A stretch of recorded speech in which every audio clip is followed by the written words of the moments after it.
So, ladies and gentlemen, I just talked with our dean, Mr. Helling. It is unclear when he is able to fix his technical issue. So that's why I give a small introduction. And if Professor Helling comes to us, he will take over. But I would say we're starting now and I will substitute him as good as possible. So we are happy to have Professor Yamaguchi here. He was awarded with the Friede Gard Preis for Sustainable Economics 2025. The founder of the Friede Gard Foundation is here, Mr. Schuster. Later on, he will give a speech also. Professor Yamaguchi was awarded already during the World Expo Osaka in September. The ceremonial handover of the prize certificate by Professor Klaus Helling took place at a small ceremony at the German pavilion in Osaka. So Professor Yamaguchi was honored for his outstanding scientific contributions to sustainable economics, especially for his modeling of an alternative monetary system, the so-called public money system. He is internationally renowned for his application of the system dynamics approach towards various macroeconomic theories and their analysis with regard to stability and crisis resilience. In the morning, we will have the ceremony, the awards ceremony, online, repeated. And here will talk Mr. Schuster, the head of the Friede Gard Foundation. Later on, we will hear a laudatio of Professor Josef Huber, who is quite famous as being an exponent of the public money movement here in Germany. And later on, we have also a laudatory speech of Professor Keen, who is also a Friede Gard awardee from the year 2022, and many of the audience will know him for his critics on neoclassical economics. He is quite famous for that. And in the end, at 9:55, we will hear an award speech of Professor Yamaguchi. Then we will have a small break from 10:30 to 11, and at 11 we will hear some in-depth lecture about his theories. So I would say, Mr. Schuster, the stage is yours for your speech. Thank you. Okay, thank you. Good morning, everybody. A warm welcome from my side to the award ceremony for this year's Friede Gard Prize winner, Professor Kaoru Yamaguchi. I start with some slides.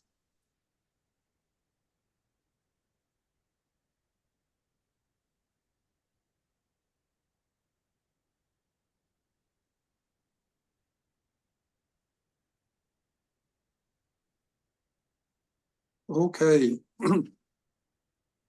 Well, Kaoru Yamaguchi is this year's prize winner of the Friede Gard Prize for Sustainable Economics. And before continuing, I want to thank, as every year, my collaborators at the Umweltcampus Bergenfeld, Klaus Helling, Dirk Löhr, and Stefan Stumm for their work, and to my family for their constant encouragement.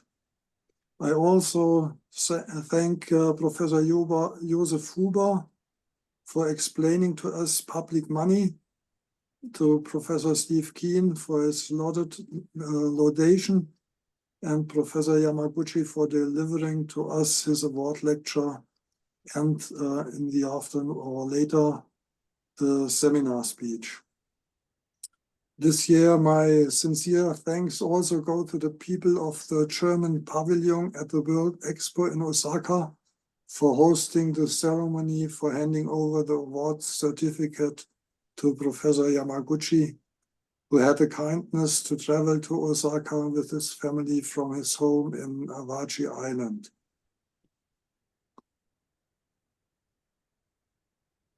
The Friede Gard Foundation is determined to promote the turn of economics towards a sustainable economics, making superfluous the ruling but faulty and misleading neoclassical mainstream. To promote this transition, the foundation awards annually the Friede Gard Prize for Sustainable Economics for outstanding scientific contributions to economics, that is, economic theory for sustainable economy and society within planetary ecological boundaries.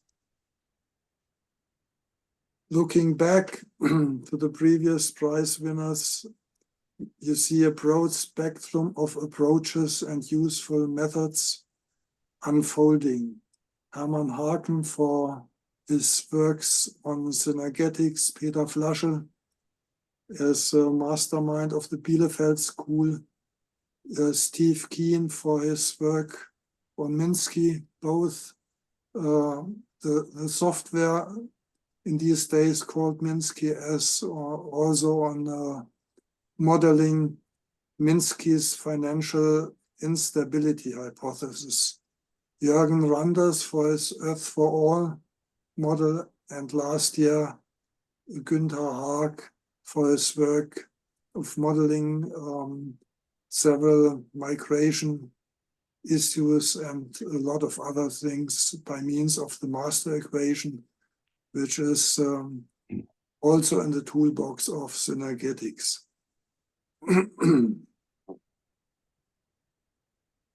Okay, coming to this year's prize winner, central for his work is money. So it's worthwhile to have a short look on money in economics. And this may seem a bit strange because in the ruling neoclassical mainstream, money just doesn't matter. It's just a veil before the real economic sphere. It's neutral. And a second central concept is that of loanable funds. That means essentially investment is only done out of savings.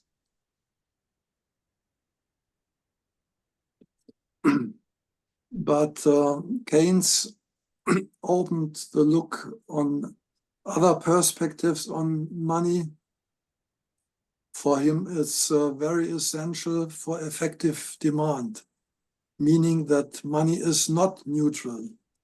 And money has in itself, let's say, a price, which is the interest rate, because the interest rate is a decisive factor which determines investment.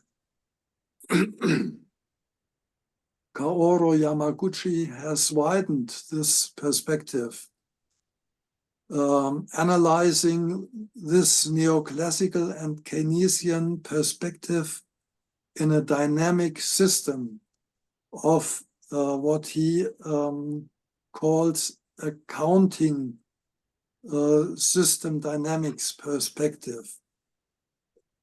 And by this, he shows that the neoclassical and the Keynesian picture of money is leading to unstable situations.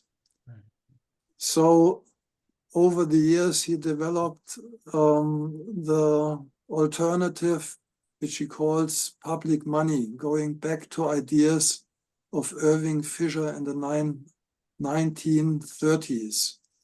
And this model of public money is stable.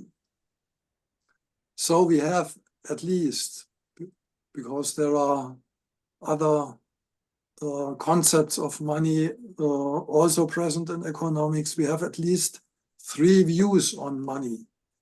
So we should have a scientific debate on the issue, which is what we plan to have today. And the best way to debate is, in my opinion, to put ideas into models that allow simulation. So here we have 6 models of a swing. You can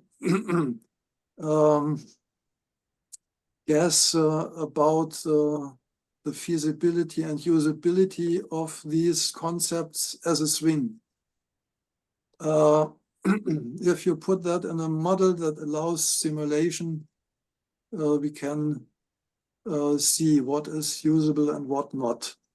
And the results of the simulation runs should then also be checked against the empirical data. And let's say doing that, we find out that in our present real economy, money is not neutral, as Keynes correctly observed. And the current debt money system creates money when a credit is given, independent of savings. So the loanable funds theory in this context is also not correct. And empirical findings show that investments depend to a large extent on interest rate, as Keynes already correctly observed. And we know from a painful history over the last 100 years that this current debt money system favors boom and bust cycles, with too much lending in the boom phase and too little in the depression phase. And that Yamaguchi has correctly shown in his simulations of the neoclassical and the Keynesian monetary order. So we see the monetary order is essential for economic sustainability. And some other findings show that it's also essential for social sustainability. Also from empirics, we see that government has to issue bonds to be able to do investments. That some decades ago could maybe have financed out of taxes, but taxes were lowered on capital income and company profits to compete in the global tax race to the bottom, which is still going on. By this way, the richest got richer because they profit from these bonds that we all have to pay for, and the government debt is growing and growing insofar that the government, as rescuer of last resort in all crises, for example, in the Lehman crash, it had to rescue the too big to fail banks, etc., etc. The bottom line is profits are privatized, losses are socialized, which is not good for social sustainability. Public money can be seen as a possible solution. We will hear more about that by Professor Josef Huber. So the prize winner, Professor Kaoru Yamaguchi, awarded with the Friede Gard Preis 2025 for his contributions to an alternative monetary economics.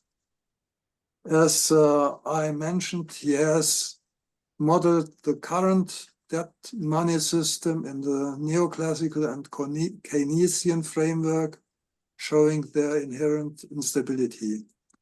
And he has, as a sustainable alternative, produced a model of the public money system. And he has also shown how a smooth transition from the current system to the public money system can occur.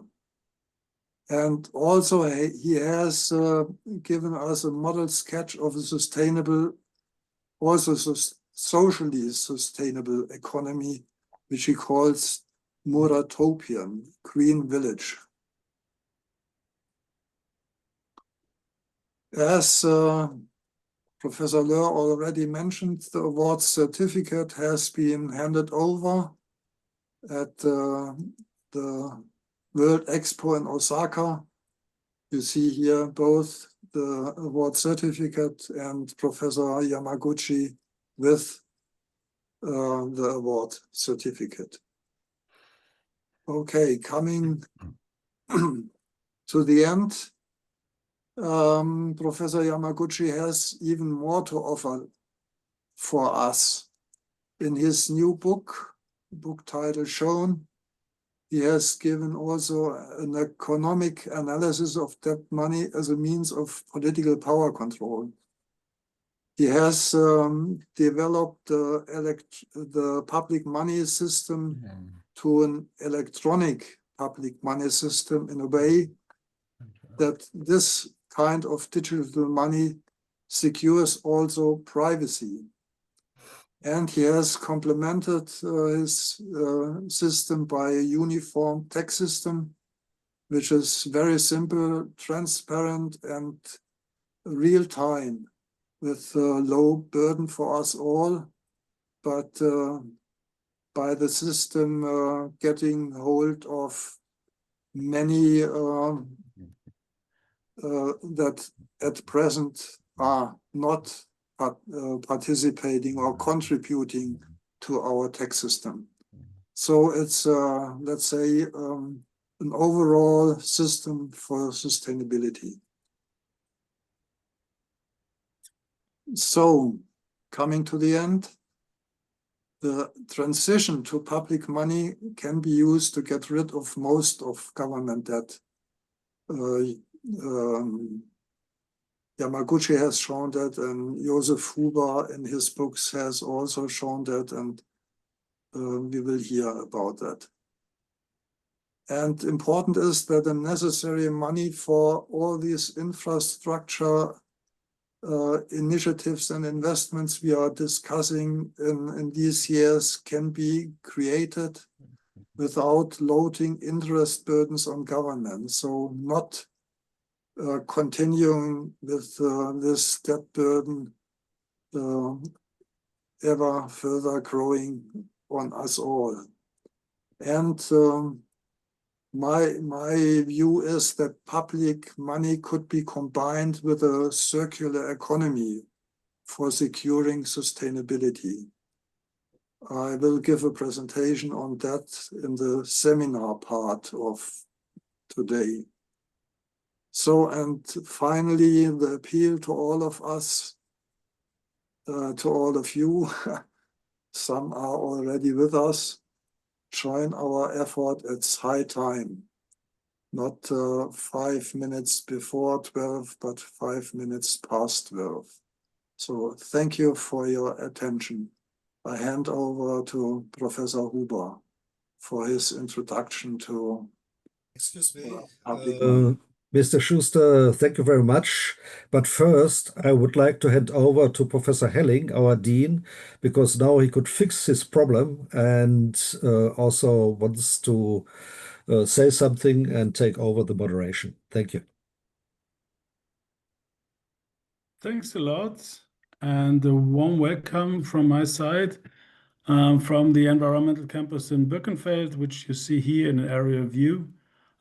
We are working together with Gerd Schuster for the Friede Gard Award since 5 years now, and the environmental campus has been awarded this year the German Sustainability Prize for universities. And this was a big honor for us.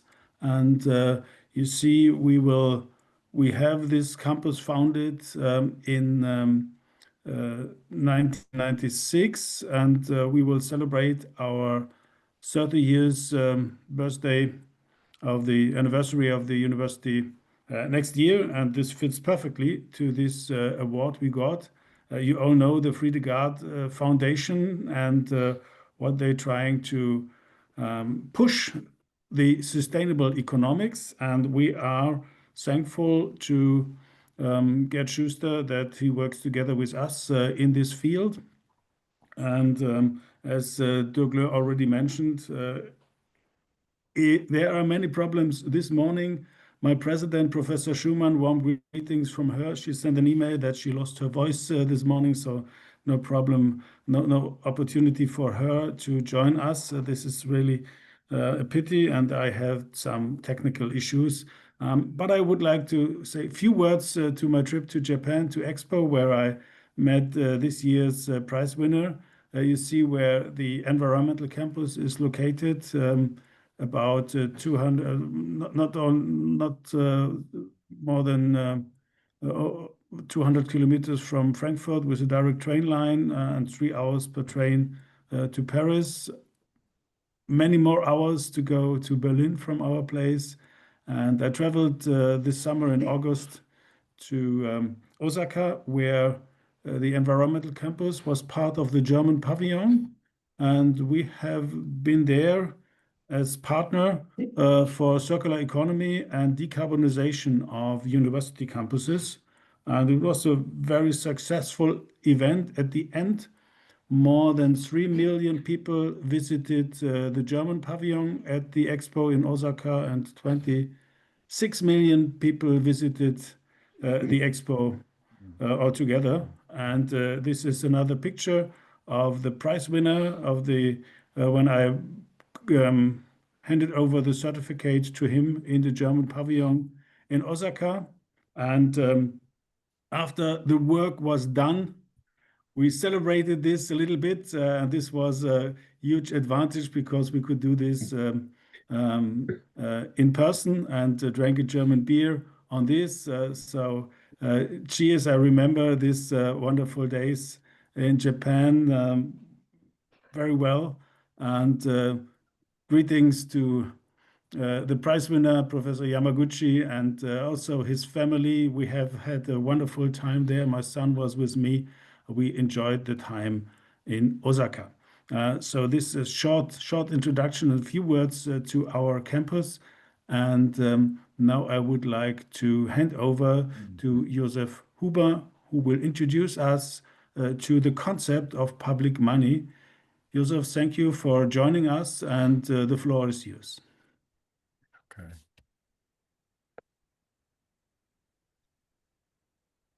Yeah, well, Sven, many thanks for introducing me. And my part is now to talk about some aspects of the subject matter the work of Professor Yamaguchi deals with. Me too, I have prepared some shares which I want to share with you. Just one moment, please. Here we are.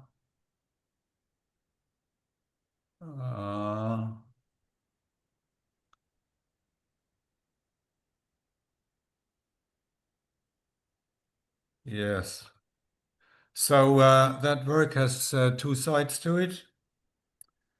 The one side is about analyzing the existing money and banking system, while the other part relates to approaches to monetary reform.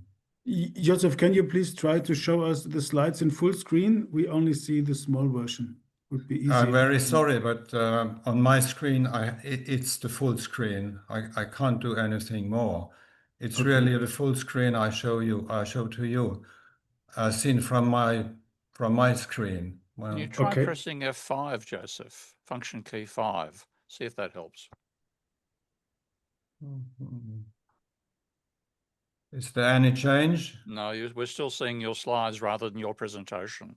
With the large monitor, it's fine, but we're seeing, we're not seeing your slideshow. We're seeing your slides. If you look down the bottom, there are three.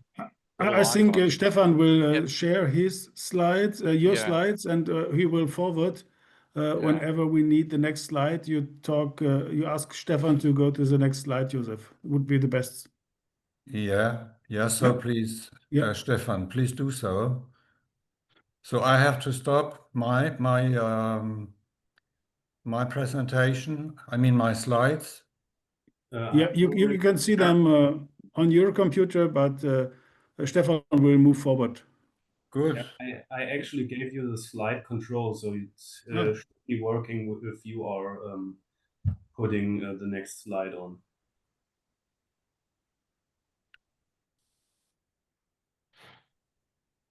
Now, shall I proceed? Yes, please. Okay.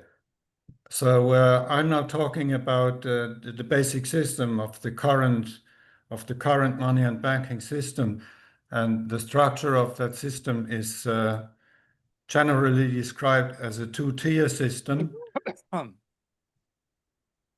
Does it work? Okay. And the first tier in this system is the relationship between the central bank and the banks, and this is the interbank circuit. And the money used within that first tier consists of current account balances of the banks at the central bank. And these balances are referred to as reserves, or meanwhile simply as central bank money. And the second tier, right side in that picture, is between the banks and us, the bank customers. And this is the general public circuit based on bank account balances, demand deposits, as we, the customers, use them for making cashless payments. And meanwhile, those balances are quite simply called bank money. So there is central bank money and bank money. And the two tiers here are related to each other in that the circuit of bank money is tied to the circuit of central bank reserves. And what happens, now the next slide, please. What happens whenever we transfer a demand deposit from our bank account to a customer of another bank is the following. Our demand deposit is deleted by our bank in our account. And then the amount is transferred within the interbank circuit from our bank account to the recipient bank using central bank money. So the payment between our bank and the recipient bank is carried out in central bank money. And then finally, the amount is recreated as bank money by the recipient bank into the respective customer current account. The next slide, please. So that this two-tier system is also referred to as fractional reserve banking. And fractional because for carrying out the bank money payments of customers, banks need to have available central bank money, but only to a fraction, only to a very small fraction of the amounts to be transferred, and under conditions of business as usual, the banks need central bank money amounting to only about 2 to 4% of the entire quantity of bank money, only 2 to 4%. And that's a low-level fractionality of reserves. This is possible for various reasons. The main reason being that the speed of money circulation in the interbank circuit is much, much higher than the velocity of or the frequency of money use in the general money circulation among us, the people, non-banks, private, public households. And furthermore, today there is a high degree of market concentration in the banking sector, so that the central bank money going out of a bank to other banks, that amount is promptly and almost completely offset by central bank money coming into that bank from other banks. The next slide, please. We should see that as a result of cashless payment within that entire system, the dominant type of money today is bank money. It is not central bank money. And in the euro area, for example, cash on average is now down to only about 10% of the money supply and keeps shrinking. And as I said, the necessity of central bank reserves is normally, is basically very low. And so the system is not really led by the central bank, as is mostly assumed. But the system is really, it's a bank-led system. We could say it's in actual fact, it is a bank money regime. And as a result, the monetary sovereignty in a sense of public money creation or sovereign money creation that has by now become a kind of empty shell. In a way, the next slide, please. In a way, we could say that that bank money regime, in a way, it's quite sophisticated, and it's also quite normally under conditions of business as usual. It's also quite efficient. But as the saying goes, it works until it doesn't. And indeed, the bank money regime comes with a longer list of shortcomings as listed here. The system produces time after time overshooting and hardly controllable dynamics of money creation. And due to the low level of reserves, the system time after time runs into liquidity shortages, bank run problems, which renders the system inherently unstable and prone to crisis. And therefrom, the bank money itself is unsafe in its existence, if not guaranteed by state central banks and national governments. And the latter, the central banks and the governments, in actual fact, they are compelled to come to the rescue of the banking sector if need be. And this in turn gives banks an unduly privileged position in that system. It's a bank money regime indeed.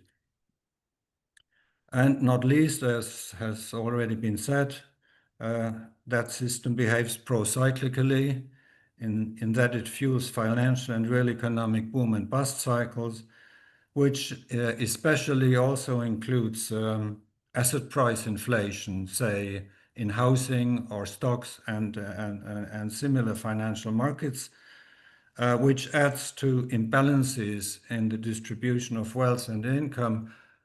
And this in turn, of course, comes with socially and politically destabilizing effects. Next slide, please.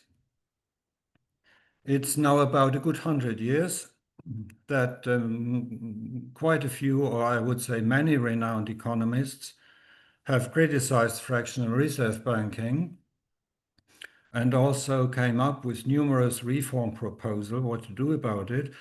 And one general goal in these endeavors, so to say, one common denominator, that is to regain public control over money creation, replacing as much as possible private control of money creation. And historically, there have been two broader approaches as shown here. One is known as 100% money, That's the term preferred by Irving Fisher, or 100% banking, as was the preferred term by the early Chicago school, including Milton Friedman, or simply full reserve banking. And as the name makes clear, these economists, they wanted to overcome the fractionality of banking, while nonetheless keep the banks creating bank money. And the idea was that each amount of bank money must be backed by the same amount of central bank money. So this was about a two-tier or double circuit money system. The other main approach is public money, now especially electronic public money, as proposed by today's prize winner, Professor Yamaguchi. In Europe and America, another term used in a similar sense is sovereign money, in the German language called Vollgeld. Howsoever you call it, next slide, please. Howsoever you call it, electronic public money as envisaged by Professor Yamaguchi, that's a system beyond reserve banking, or say it's a system beyond bank money, in that the two-tier structure is replaced by one single general money circuit using public money only.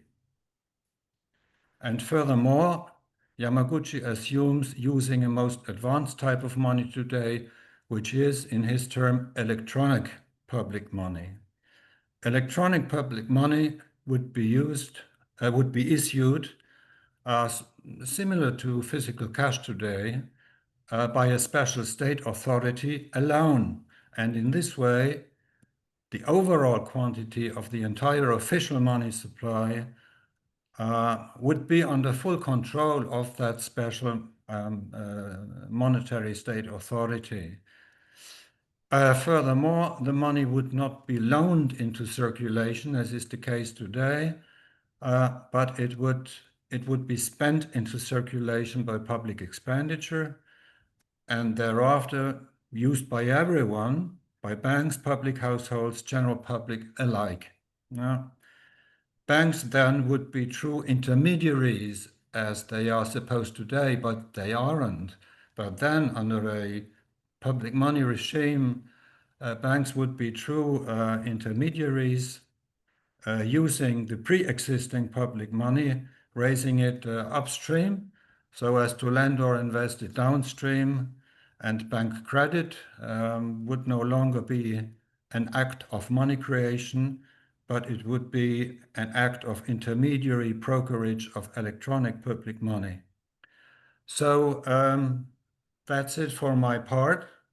And what remains for me, dear Kaoru Yamaguchi, is to congratulate you for your outstanding work and its recognition by today's prize award. That's it from my side. Okay. Thank you very much, Josef Huber, for your presentation and introduction to the underlying concepts of Professor Yamaguchi's work. I was also thinking about Milton Friedman you mentioned. He's always in my mind as the guy who said the business of business is business, as long as they stay within the rules of the game. And this is one thing we have to keep in mind. This shows the power that the governments can have when they set the right rules of the games and when they are able to control the behavior of the companies. And maybe public money is a way towards this situation. I think you have presented the perfect bridge for Steve Keen. Welcome, Steve. Again, you won the Friede Gard Award in 2022, and we met at that time in Birkenfeld. It was a pleasure to be with you, and it's a pleasure to have you here again, also a pleasure that Günther Haag is also here with us, another prize winner, so wonderful. And the floor, Steve, is yours to present the laudatory speech for Professor Yamaguchi. Oh, thank you very much, Klaus. I'll just share my screen and just check and see, can that be now seen by you all? Yes, there it is. Good. Okay, thank you. All right. So I'm going to focus on the system dynamics side of things rather than the public money. I'm happy to discuss that in the seminar, of course. And from my point of view, and that's the title I've got there, Kaoru is probably the primary exponent of system dynamics in economics. There are others, but it's a handful of people. I know most of them personally, people like Mike Ragzicki, David Wheat, and so on. But in terms of producing a gigantic model of the economy in system dynamics, I think Kaoru stands alone. He has one competitor now. I'll talk about that at the end, maybe during the seminar as well. But certainly Kaoru has done more than anybody else to build a system dynamics model of a capitalist economy. And when you see where system dynamics came from, that was the actual intention of the original designer, J. Forrester. He had a remarkable seminar, which has been published recent, about 10 years ago, I think, an MIT seminar on November the 5th, 1956. We're talking, many decades ago. And he read, the reason he gave the seminar was he'd read a number of economics books, textbooks and articles and so on about how one models the economy. And he was absolutely horrified. There's no other way to describe his reaction. He said one of the striking shortcomings is they do not have all the feedback effects that we know exist in a genuine capitalist economy. They neglect the flow of goods and money, which is what capitalism is actually about. And they are formulated in terms of simultaneous algebraic equations, which he said is peculiarly unsuited to analyzing the actual technique. They've moved on from there to some extent to difference equations, but it's still a very primitive approach to modeling a capitalist economy. Now, as well as being correct as a critic about the state of economics, Forrester was unfortunately wrong about what was going to happen in the future, because writing back in the 50s, he thought that by the 60s, we'd have sensible models an order of magnitude better than current models, and expected to have a national model in the 1960s. Now, that is not what happened. There are two reasons for it. One is that rather than having their invention of system dynamics welcomed by economists, they were hostile. And I actually discussed this with Jorgen Randers when I first met him at Sydney University when he was giving a seminar there. And he told me that he and the other authors expected economists would say, thank you from saving us to have to make this crazy assumption of equilibrium. In fact, they said, keep your hands off our assumption of equilibrium. They rejected the approach. So that was the hostility of the economics profession. But on the other side, the national model that Forrester thought would be a fairly easy thing to build never came about. And Kaoru said, being a latecomer to the research, he visited Forrester, and I imagine, Kaoru, you got a bit of a cold shoulder. You can tell us a bit more in detail about that. But what he said was it wasn't available. You couldn't see it.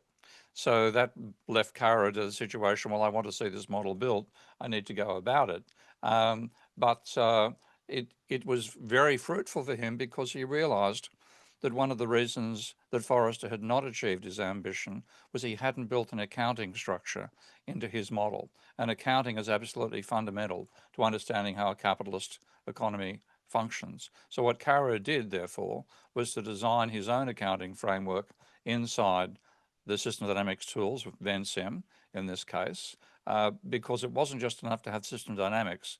You had to have a way of building the models that obeyed the rules of double entry bookkeeping and accounting, and that wasn't inherently built into system dynamics models. So you have to model the accounting, and this, I think, is where he and I are completely in agreement. We took different approaches to doing it. So he tells us that he tried to find somebody else who'd done it, found it wasn't there. So he realized he had to develop his own framework for accounting within system dynamics. And I regard that as an absolutely crucial advance. It's one of the reasons why this prize is so justified, because I think the failure of the original models to actually do what they thought would be possible in a few years, having not been done for decades, it's because they didn't develop an accounting framework. Now, this is Kaoru's accounting framework in VenSim. And I'm going to leave it there for a second. It is comprehensive and accurate, but extremely hard to understand because, again, I don't believe the flowchart technology works as a way of showing double entry bookkeeping. But what he did by having this as a foundation, he could then use that in his overall macroeconomic model to build what Forrester failed to build. And again, that's a great achievement. Now, the trouble is, how do you interpret it? Because these are all the slides from Kaoru's most comprehensive model, not of the monetary system here, but of capitalism in general. So your population model, and you have GDP determination with inventory management, interest rates, prices and wage rates, transactions of producers, of consumers, and you'll notice the accounting structure is turning up in all of these, government transactions, banks, central bank, foreign exchange, balance of payments, and then the controls to see the results. So it's hugely complicated. And I think here, the system dynamics tools are letting Kaoru down because his ambition is to make this not just something you can model, but something you can explain. And of course, we all know the story of the spaghetti diagram. This, of course, was wrongly attributed to PowerPoint. I think this is probably a stellar model of the Afghan civil war, well, not civil war, invasion by the Americans and the fighting back by various national bodies against them. So the reaction of the general when he first saw this, he said, if I can understand this diagram, I can win the war, which is actually true, because it was actually a system dynamics about how one wins a conflict. It isn't just a case of bombing the hell out of the enemy. It's building an alternative system. So it's the right thing we have to do. But the trouble is, and this is a general thing with the system dynamics models, as just the innate nature of the software, the author can understand the diagram, but nobody else can. And so we have a real problem in communicating what we're trying to do. And that's why I invented a software package that I first of all called Minsky. That's one of the things I was given the award for myself. I now call it Ravel. Happy to explain why I went for the name change. So I regard accounting as absolutely critical. But rather than trying to build accounting inside the flowchart dynamics framework, I thought I better actually create another program in which double entry bookkeeping is innate. And to give an idea of the comparison, this is one of the models in Kaoru's work of the government transactions. This is the same thing in Ravel. Now, of course, it'd take a while to explain mine versus Kaoru's, but the basic point is you can actually read line by line in a double entry bookkeeping table, and so long as the lines themselves make sense, you end up accepting, yes, the model is valid as an explanation of the structure. You can't do that with a system dynamics framework. There's far too much to take in. It's not possible to intuitively work out what in fact is the overall outcome. So I think the thing which Kaoru did with bringing accounting into system dynamics is absolutely critical, but we need to go beyond that and develop tools that a new generation of system dynamics people can take over from myself and Kaoru and the handful of people who I know who actually build system dynamics models. I'm guessing, but I would say there's less than 20 people who do that globally. We need thousands instead. Now forget about the incumbents. The neoclassicals are too far gone to even be bothered about. They simply can't understand what we're talking about either in terms of money or system dynamics.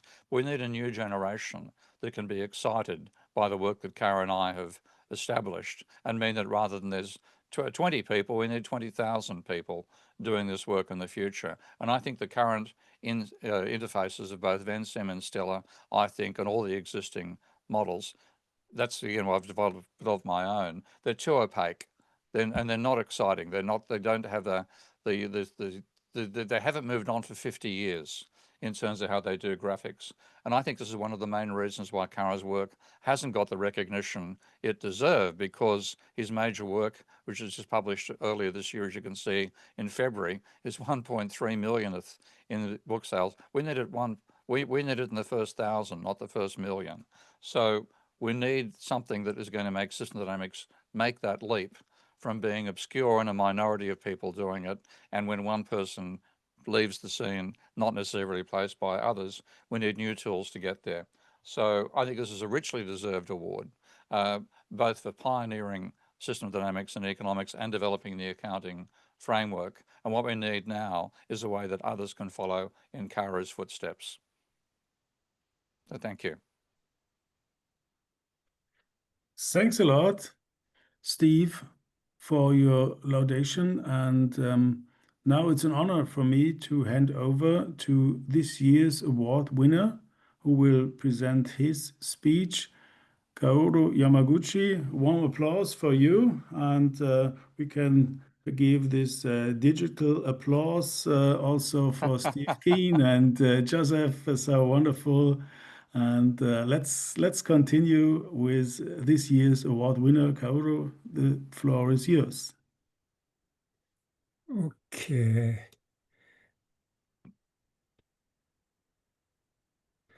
Now, can you see my slide?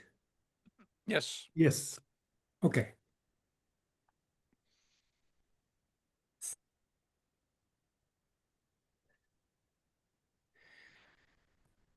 So let's get things started. Hello, everyone online. Good morning, good afternoon, and good evening.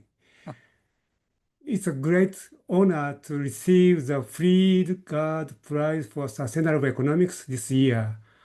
I'd like to begin by expressing my heartfelt thanks to Gerd Schuster of the Foundation, Dr. Dirk Rohr, Dr. Klaus Herring, and Stefan Stamm for hosting and organizing this event.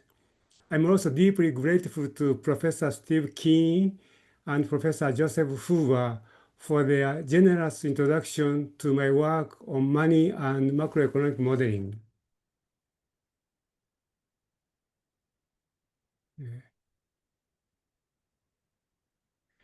As described on the Foundation website, this award has recognized my scientific contribution to sustainable economics as the public money system. I was very pleased that public money system has openly received a social recognition in this way. Accordingly, my presentation today traces the evolution of my research on public money in two parts. Part one explains how the idea of public money emerged through my academic research of stage 1 through 4. Part 2 explores why we need a paradigm shift in economics from debt money to public money system through stage 5 through 7. So let us begin with the first stage, unifying the battle of ideas in economics. By the way, this slide prepared for the general audience, so I try to avoid all technical presentation in this lecture. By chance, my graduate studies in Japan started under the supervision of Professor Nobuo Okishio, an internationally renowned mathematical economist in Marxian labor theory of value. In those days, our world economy was split into three struggling camps: communism, capitalism, and socialism. I believe these struggles were based on three different battles of ideas in economics. Indeed, economics were divided into competing schools: Marxian, neoclassical, and Keynesian. Therefore, if we could integrate them, we could attain world peace, I believed. This belief became my motivation during my graduate studies at the University of California, Berkeley. In Berkeley, I joined Dubru's mathematical economics seminar to study neoclassical theory of general equilibrium, known as Arrow-Dubru models. Both of them received Nobel Prize in economics. Simultaneously, I learned Keynesian economics from macroeconomic professors, including Professor George Akerlof. He served as one of my PhD thesis advisors. He received Nobel Prize in economics in 2001 after I left Berkeley. His wife, Janet Yellen, a young assistant professor at that time, later served as the chair of the Federal Reserve System. Under these excellent academic environment, my challenge in Berkeley to integrate these three schools of thought continued. This unification challenge was made possible by combining two different concepts of time, that is, historical time by Keynesian and Marxian theories, and logical time by neoclassical theories. In this way, I have successfully constructed a unified economic model as my PhD thesis. My thesis was later published as Beyond Wallace, Keynes, and Marx: Synthesis in Economic Thought Toward New Social Design. I called this new design integrated economy, Muratopia economy. Mura implies green village. Stage 2, Future Studies, Sustainability and System Dynamics. At this stage of my research, I gradually lost interest in economics and by chance encountered the futures study while teaching at the University of Hawaii at Manoa. Future study guided me into the concept of sustainability and another new field of study called system dynamics, a field founded by Professor J. Forrester at MIT. Forrester created the world model for the curve of loan, which later evolved into the famous report called The Limit to Growth. It was co-authored by one of his students, Jürgen Landers, who by coincidence received this Friede Gard Prize in 2023, 2 years ago. Through system dynamics research, I have redesigned long-term sustainability in terms of physical, social, and ecological reproducibility. Stage 3, Accounting System Dynamics and Macroeconomic Modeling. Through the study of system dynamics, I gradually recognized the importance to combine two intellectual achievements, accounting system and system dynamics. First, double-entry bookkeeping was formalized by Luca Pacioli in his mathematics book called Summa, published in 1494. It is said that without the invention of accounting system method, social and economic development would not have been attained to the present days. Accounting system indeed has become the foundation of social science. Secondly, differential equation was developed by Isaac Newton to describe physical dynamic motions in nature. Professor J. Forrester at MIT invented computational algorithm to solve differential equation numerically in 1950s. He called this method system dynamics. In this way, differential equation by Newton and system dynamics by Forrester have become the foundation of natural science. By integrating bookkeeping method of social science and system dynamics of natural science, I have developed a unified modeling method called Accounting System Dynamics, ASD. This integration approach has become one of the most robust modeling methods, I believe, for analyzing complex and dynamic economic systems. Let us take a quick look at ASD method. System dynamics modeling is constructed as a combination of stock and flow diagram.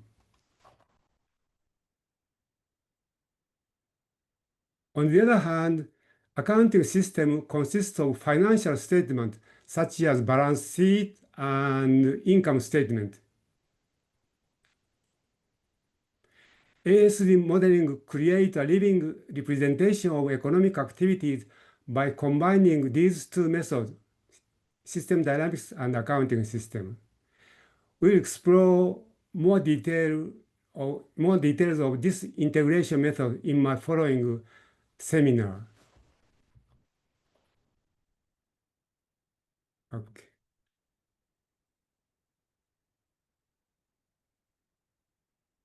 This ASD modeling method was presented at the 2003 System Dynamics Conference in New York under the title of Principles of Accounting System Dynamics, Modeling Corporate Financial Statement. This modeling method rekindled my academic interest and passion of economics once again. This time, it's specifically money and macroeconomics. I have started building a series of monetary and macroeconomic models step by step. Professor J. Forrester has already developed his macroeconomic models called national models using system dynamics. Accordingly, in 2005, I visited Professor J. Forrester at MIT to find out if my ASD-based macroeconomic modeling were indeed original and distinct from his own national models. He convinced the originality of my approach. Taking 5 years of my research, my journey to construct ASD macroeconomic model was completed in 2008 at the SD conference in Athens, Greece. Stage 4, Modeling American Monetary Act and the Birth of Public Money. The financial crisis of 2008, the so-called Lehman shock, shook the world economy. It also challenged me if my modeling method could explain root causes of such economic crisis. I started searching for its causes online, and by chance encountered the book The Lost Science of Money, written by Stefan Zalenga, an economic historian and founder of the American Monetary Institute. I learned from the book that during the Great Depression in 1930s, leading economists such as Irving Fisher and Henry Simons proposed the Chicago Plan to prevent such depressions. Unfortunately, the proposal of the Chicago Plan failed to be implemented. Instead, as its partial version, the Banking Act of 1933 was established as Glass-Steagall Act. In short, from the Great Depression, economists learned 2 lessons. First, Keynes' general theory, which shaped mainstream macroeconomics later on to this day. Second, Fisher's 100% money, which has been made a taboo subject, unfortunately, in economics up to this day.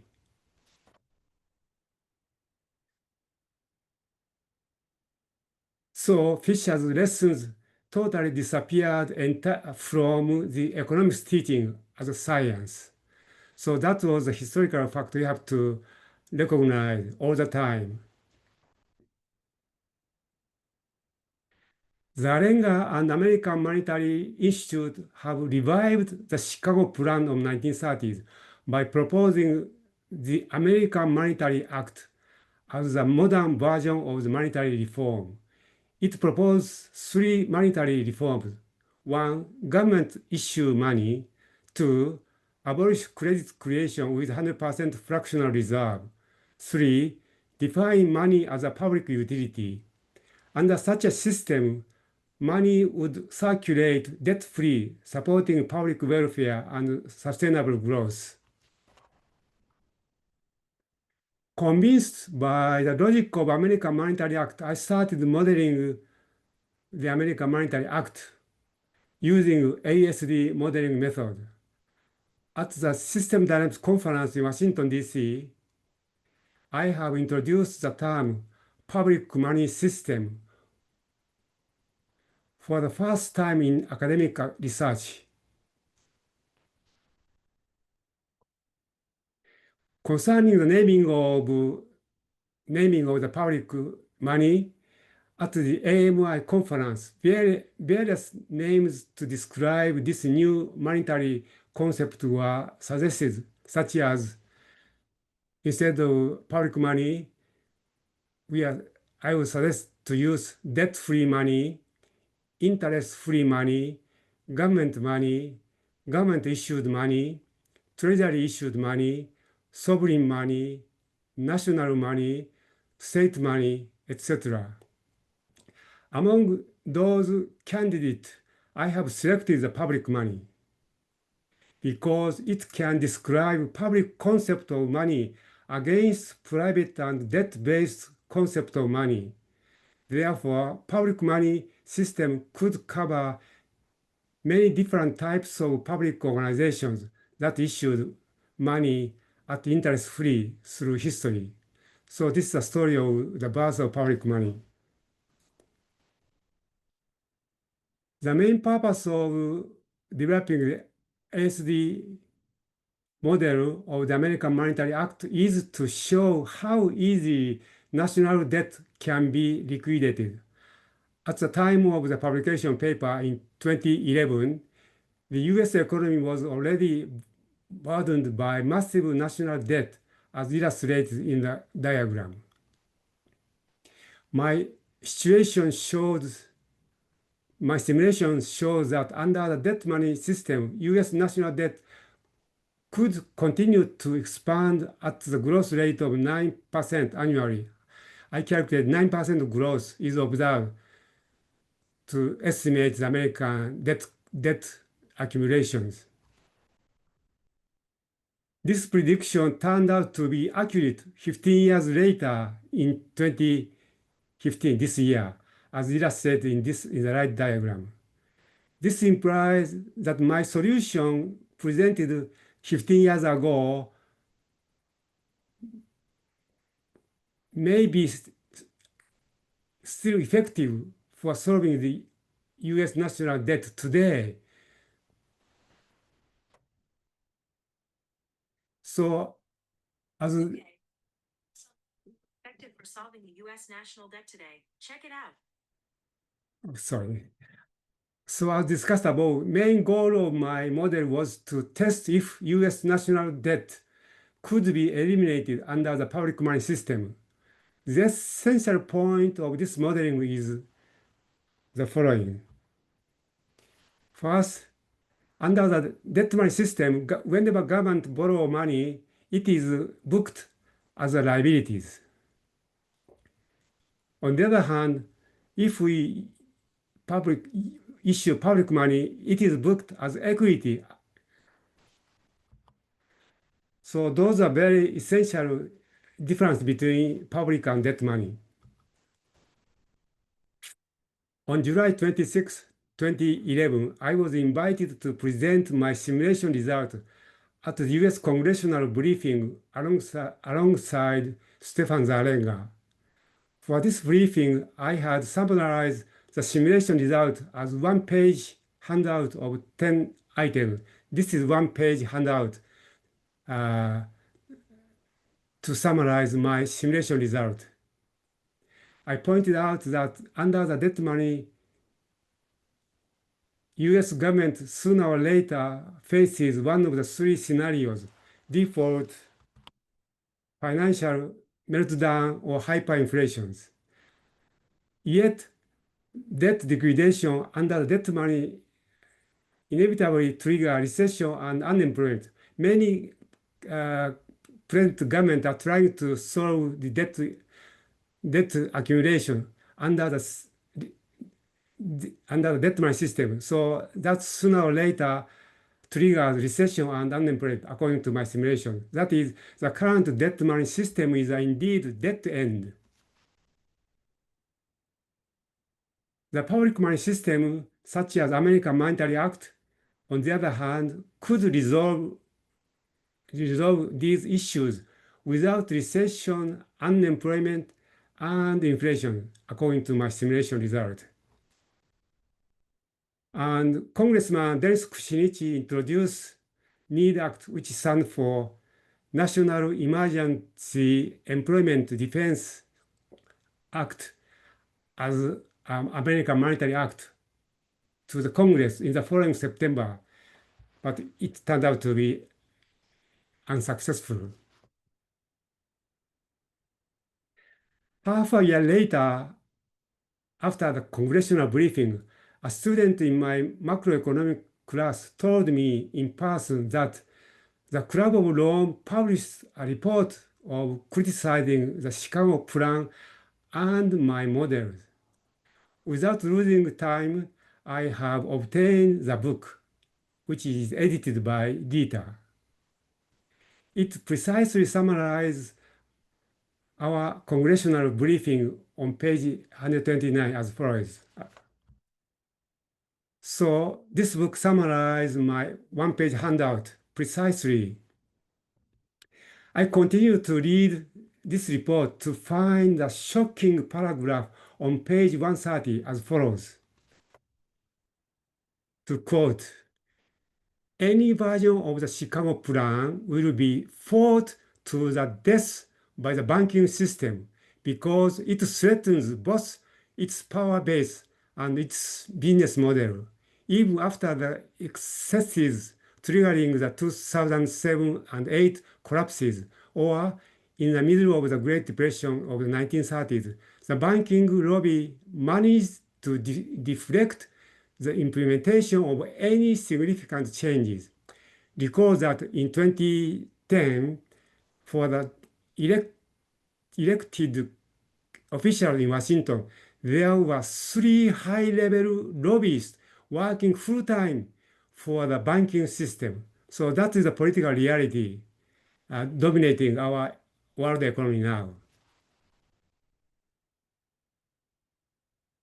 A couple months later, I was suddenly fired from my academic positions, as if it were an academic assassination warned by the Club of Rome in the book.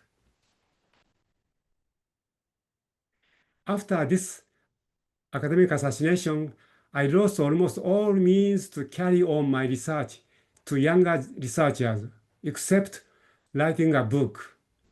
Fortunately, it was completed as Money and Macroeconomic Dynamics in 2013, and its Japanese edition in 2015. These books successfully unified 2 lessons of the Great Depression given by Keynes' general theory and Irving Fisher's 100% money. I strongly felt that my academic mission was fulfilled with the publication of these 2 books. This is the end of my part 1 lectures. Now, let's begin with part 2, with stage 5, academic selections and findings of money as debt. In 2015 and 17, I was invited to Turkey to offer ASD macroeconomic workshop in Ankara. From 2018, I was offered an academic position at the Social Sciences University of Ankara called ASB. I personally felt a spirit of openness and academic freedom on campus. This period in Turkey indeed became one of my true intellectual rebirths, as if my academic resurrection took place at ASB.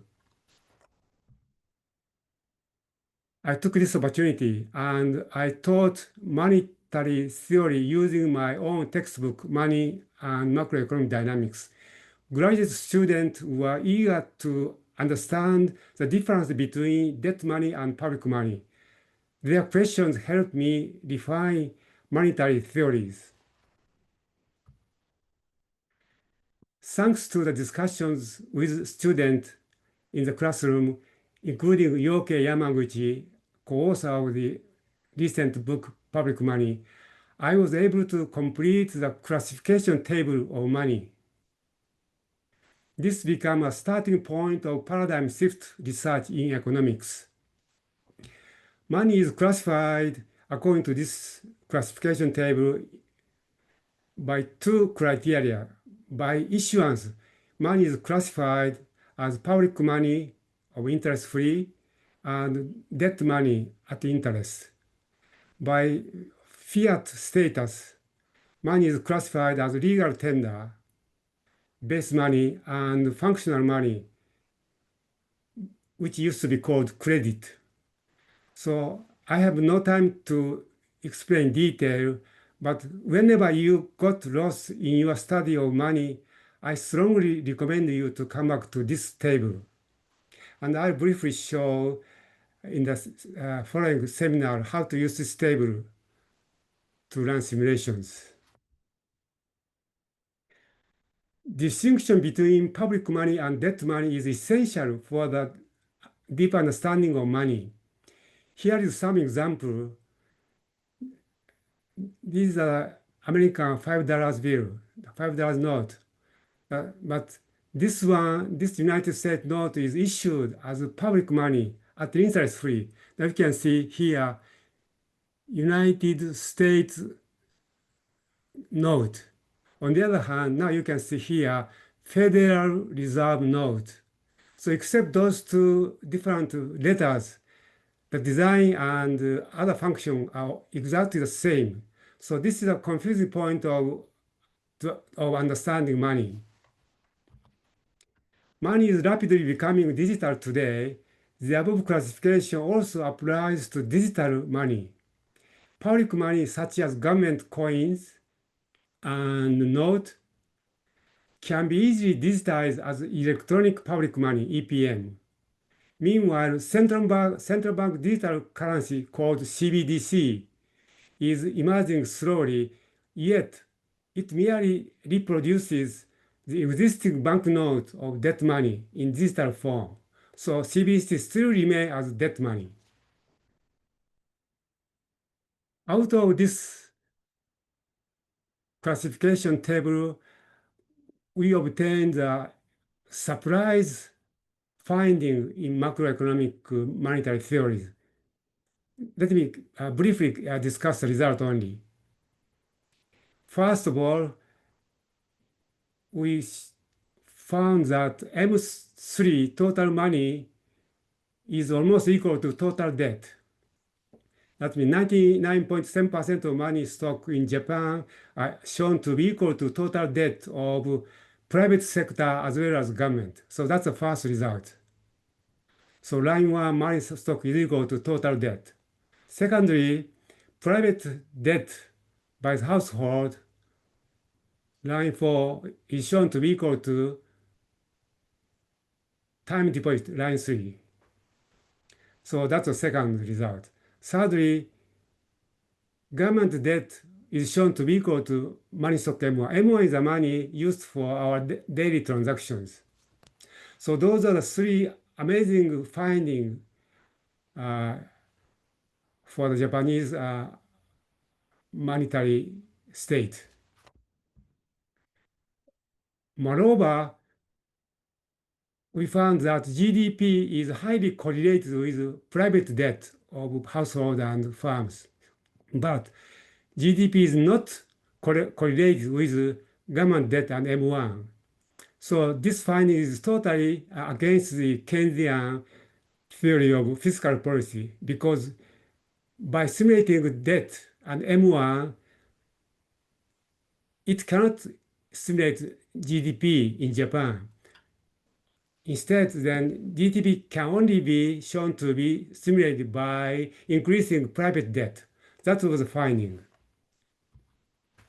So we did the same research for the American economy. So we almost found a similar monetary classification table and debt decomposition status in the American economies. So this shows that our finding could be universally applicable to any macroeconomic data in the countries, in the world. Now, stage 6, paradigm shift in economics and science. Based on our classification of money and the above analysis, we have successfully summarized complicated monetary theory into the following 4 groups: public money theory, mainstream neoclassical theory, mainstream Keynesian exogenous debt money theory, and endogenous debt money theory. I named those 2 monetary theories mainstream because, as I show now, those 2 theories are false. First of all,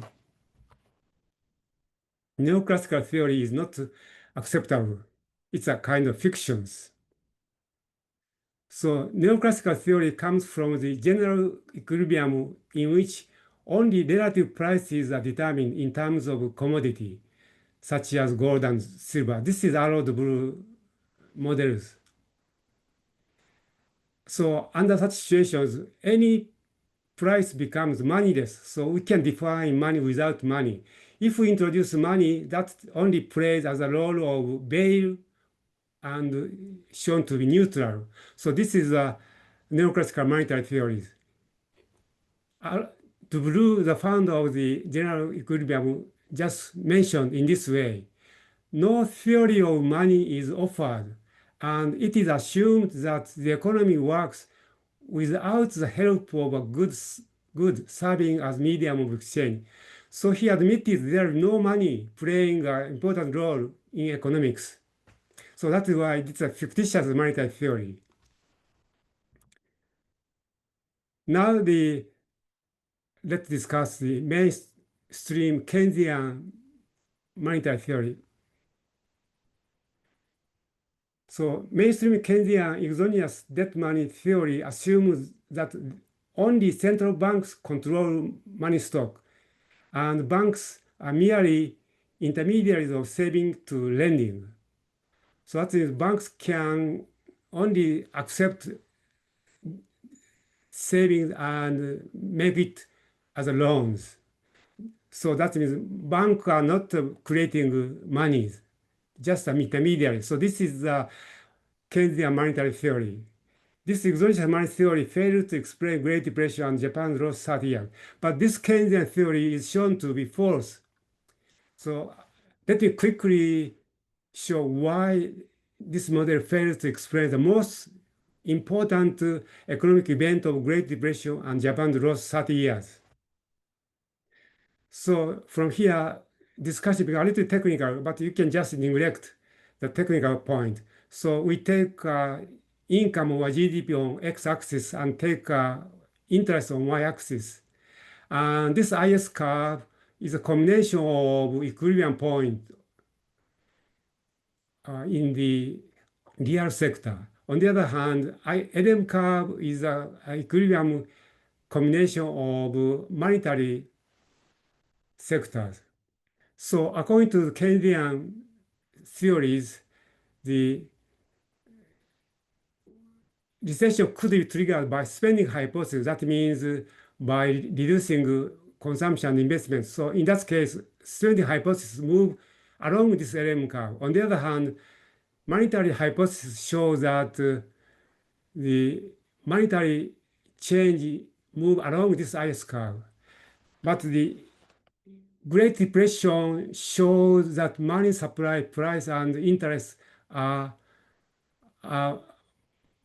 moved along these arrows. So I don't have time to discuss in detail. So that means to show the Great Depression in this phase diagram, C prime point have to be the Great Depression point. But as long as we stick to the Keynesian exogenous monetary theory of spending hypothesis and money hypothesis, most cannot describe this point. So that is why it is a false theory.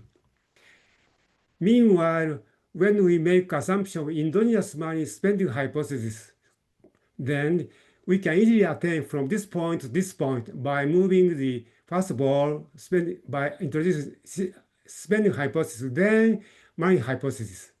So that means only endogenous money theory can explain the Great Depression very successfully.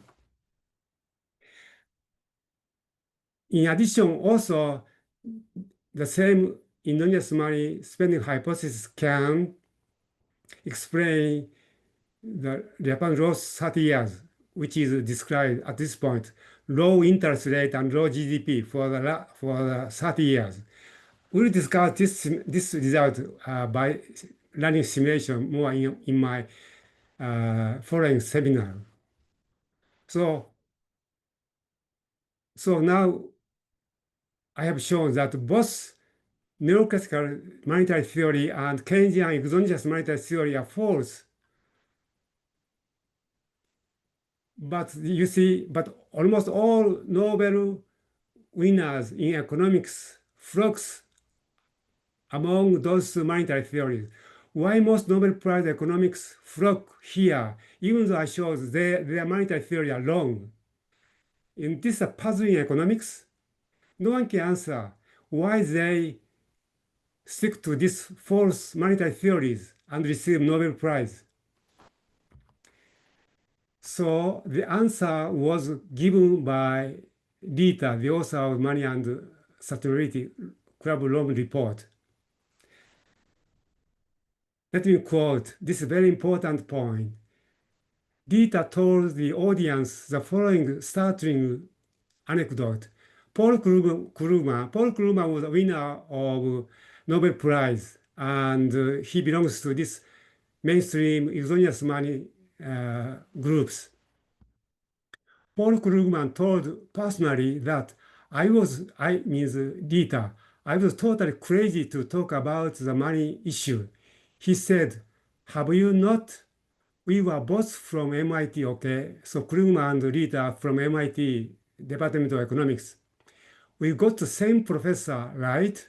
And what he told me was, didn't they tell you, never touch the money system, never touch the money system. You can touch everything else, never touch the money system. The reason is there, Dieter pointing to one of the participants who had correctly pointed to the political nature of Nobel Prize in economics. You will not be invited to right places, and you can kiss goodbye or Nobel on anything else that is worthwhile getting. You are killing yourself academically if you touch monetary system. So that means if you touch public money or this endogenous monetary theory, then you are killing yourself academically. That is what Dieter told in his speech. So isn't economics really a science?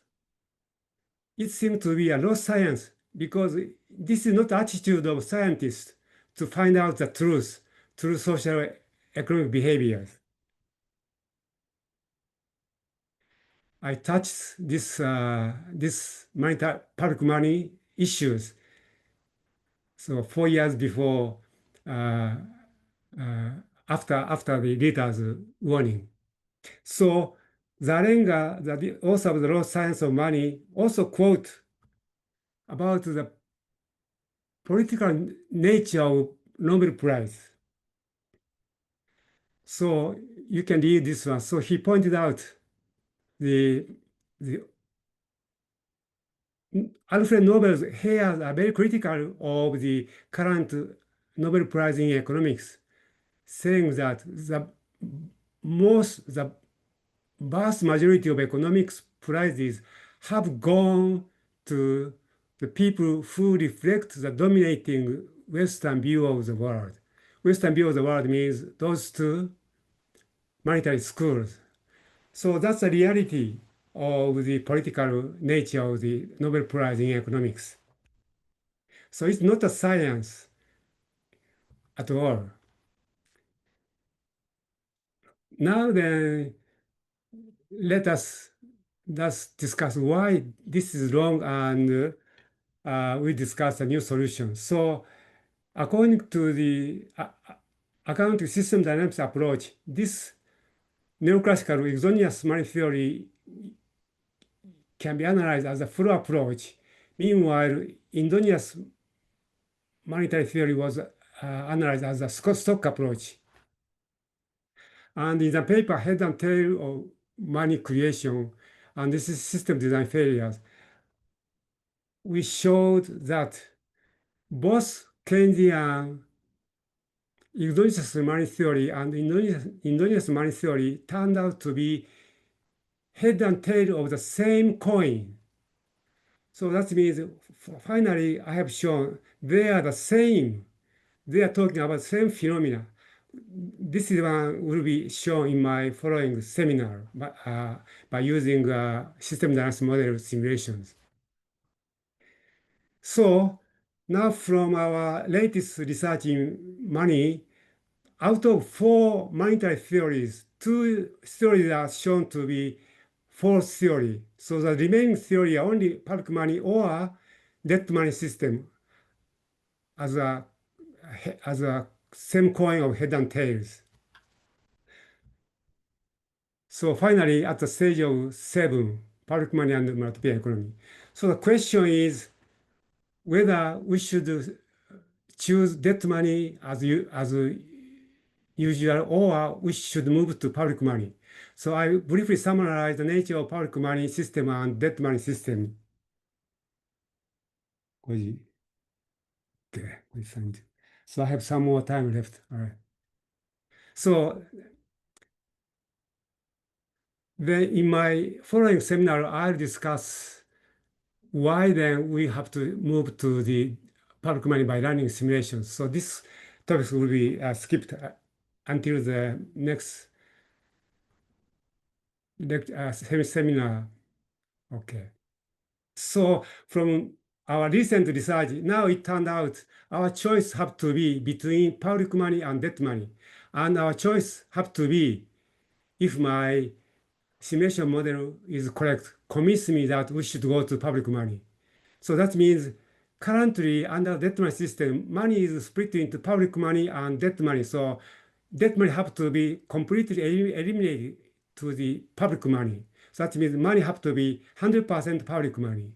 On the other hand, credit have to be also eliminated. That means all money have to be legal tender. So this is the nature of public money. So this is the current state of debt money. So this state of debt money create all inflation, financial instability, income inequality, all problems are caused by this debt money system, according to my simulation analysis.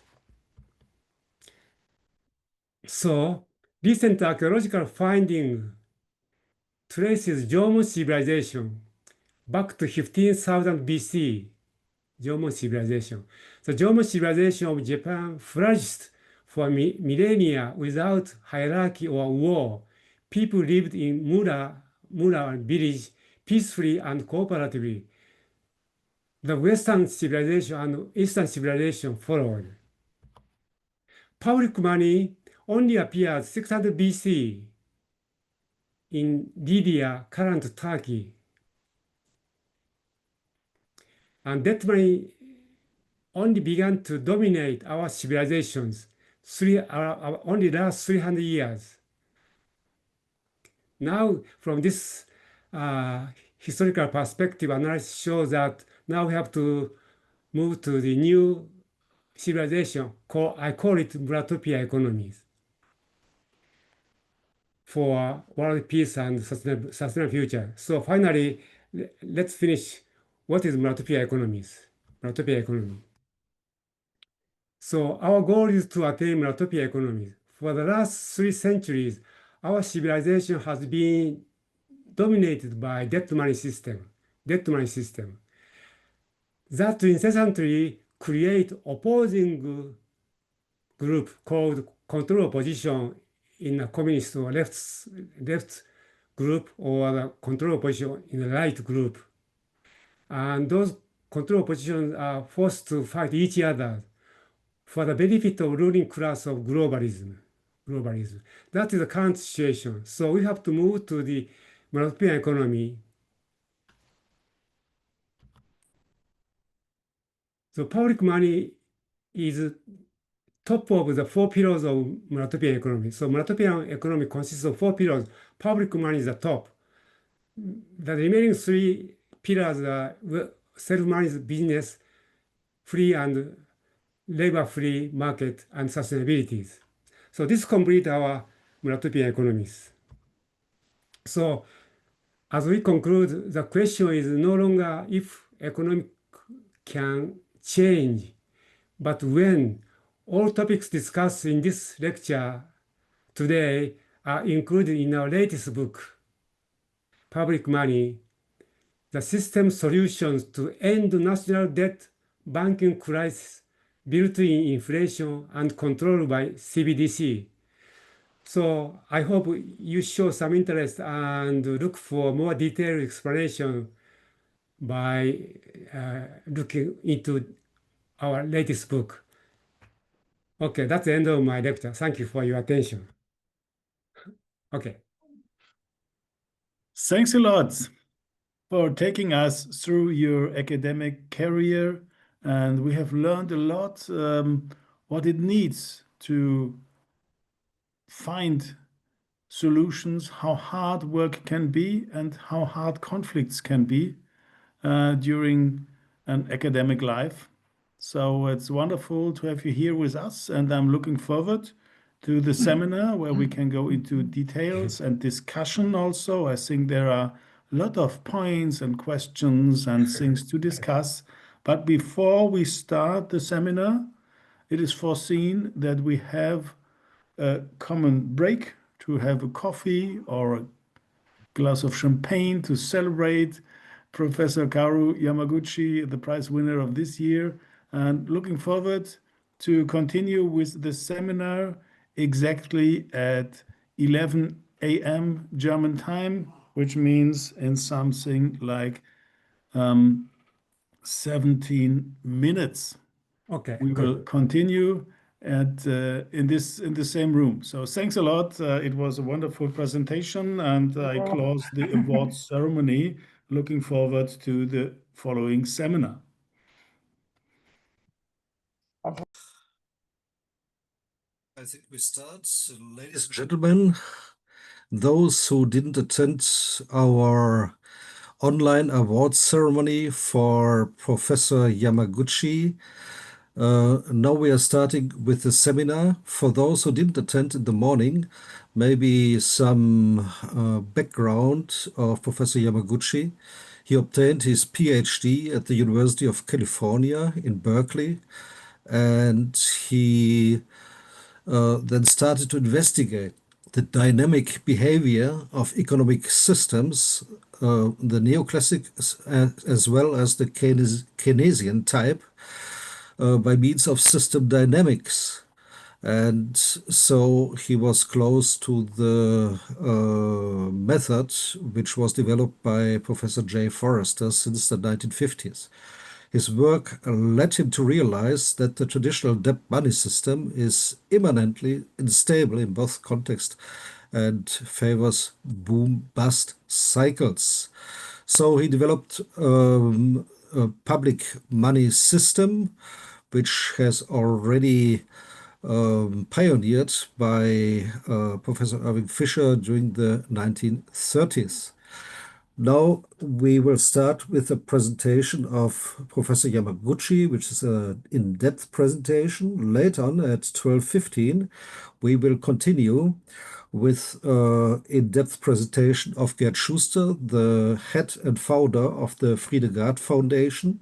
Then at 1 o'clock, we will have a break, and 1:15, we will have an open space, respectively, discussion.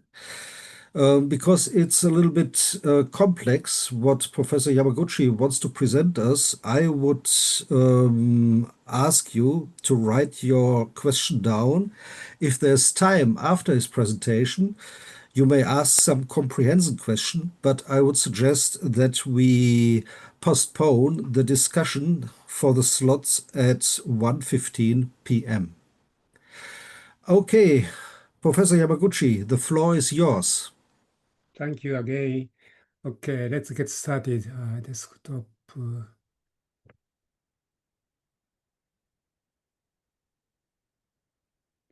Oh, no, wait. Can you see my slide? Yes. Okay. Can you see my second slide? All right, so now let's getting started. My second part of this award seminar. Especially, I want to show you how to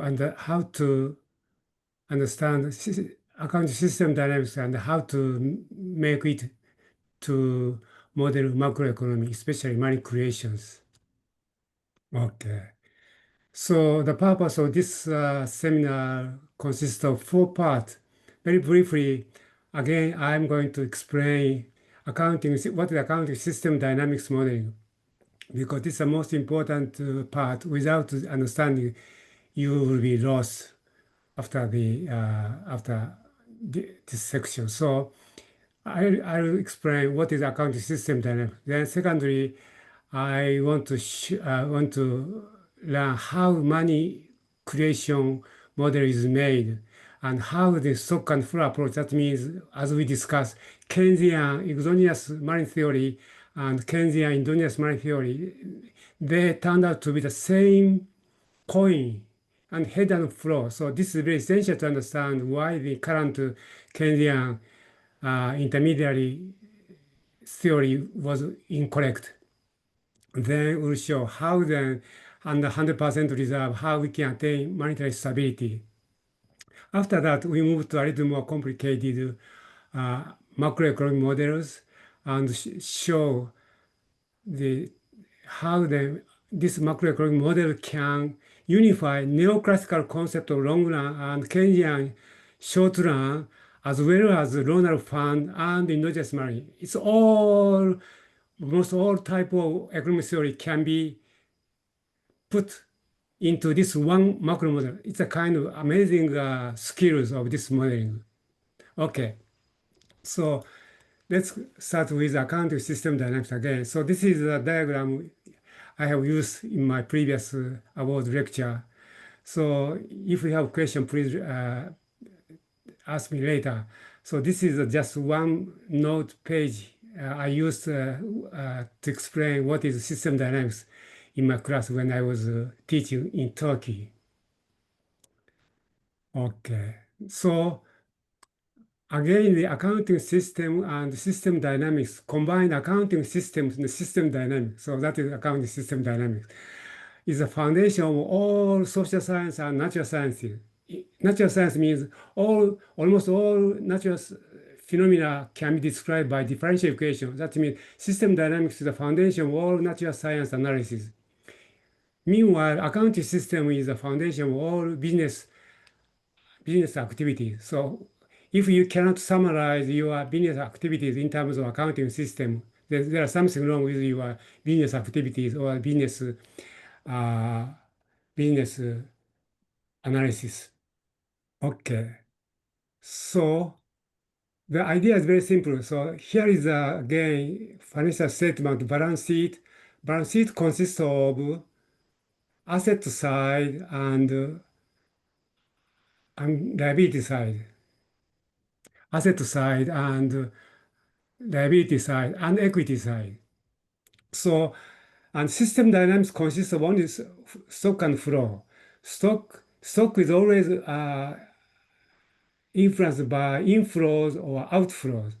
So this is a kind of hot tub. So water comes in and the water level of hot tub increases, and water comes out and hot tub water level declines. So in this way, stock is always affected by inflow and outflow. That's the basis of the system dynamics modeling. So all items, accounting items written in the balance sheet have to be interpreted as stock. That means cash is a stock, account receivable is a stock, and inventory is a stock. So current asset and fixed asset and costs are all stock. On the other hand, liability side, account payable are also stock, and account expenses are all stock. And equity side, capital stock and retained earnings. So that's all accounting items have to be interpreted as a stock. So stock can be observed even though the money or time is fixed. So on the other hand, income statement is a profit loss statement. It is described as a flow. That means cost of goods sold is a flow. So whenever cost of goods incurs, that decreases the retained earnings. When the income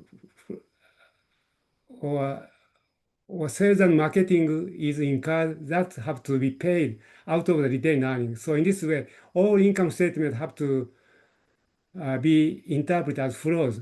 So by combining accounting system into stock and flow diagram, we can build a accounting system dynamics framework. It's very easy. It could be understood by any high school or junior high school student. So here is a typical example of accounting system dynamics. So we arrange asset side of all items as a stock, and items of liabilities as a stock, and shareholder equity as a stock.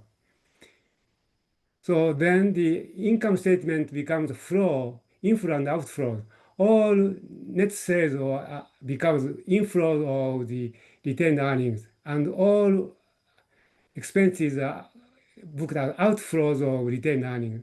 So in this way, this is a way to combine financial statement with stock flow diagrams. And I'll explain more in detail when we start modeling simple this gold standard simulations. Okay. So what I'm going to now learn as a hand-on simulation, all models can be made available. So you can visit my Muratopia website and find Money and Macroeconomic Dynamics edition 6. And I'm going to discuss the model in chapter 6 and 7. You can download chapter 6 and 7, as well as you can download all accounting system as models, which we are going to learn now. So if you are interested in more accounting system dynamics, you can read chapter 3. Chapter 3 covers accounting system dynamics with simple examples. So in this way, by reading my book, you can learn step by step from system dynamics concept to accounting system dynamics, then simple macroeconomic models, starting with money creation model. Okay. So now let's start with the model of gold standard. As we discussed, the Keynesian exogenous money theory assumes that banks cannot create money. Banks can only accept savings and make that saving as a loan. So in this way, banks play the role of intermediaries. So this can be mathematically described in this way. So suppose M0 is base money, which is deposited with banks. So M0 is deposited with banks as inflows. Then out of M0, now a portion of money is have to be reserved with central bank as a reserve. The remaining amount is now made available for loans. So in this way, money saved to the banks are divided into reserve and lending. So in this way, once the money are lent, the firms now receive this amount of money, then they make a deposit of this amount, and part of this amount is also used as saving. So in this way, savings or deposits continue to accumulate. So to create this process of accumulations, banks are only using money saved to the banks. So in this way, banks seem to be not creating money at all. So this is the idea of flow approach. Many economists are just cheated by this transaction. Oh, that's right. The banks only receive savings, and they use that saving to make loans to corporations. So banks are really intermediaries. So most economists are cheated by this simple tricks. Meanwhile, at the stock approaches, first we assume that banks receive M0 as a savings.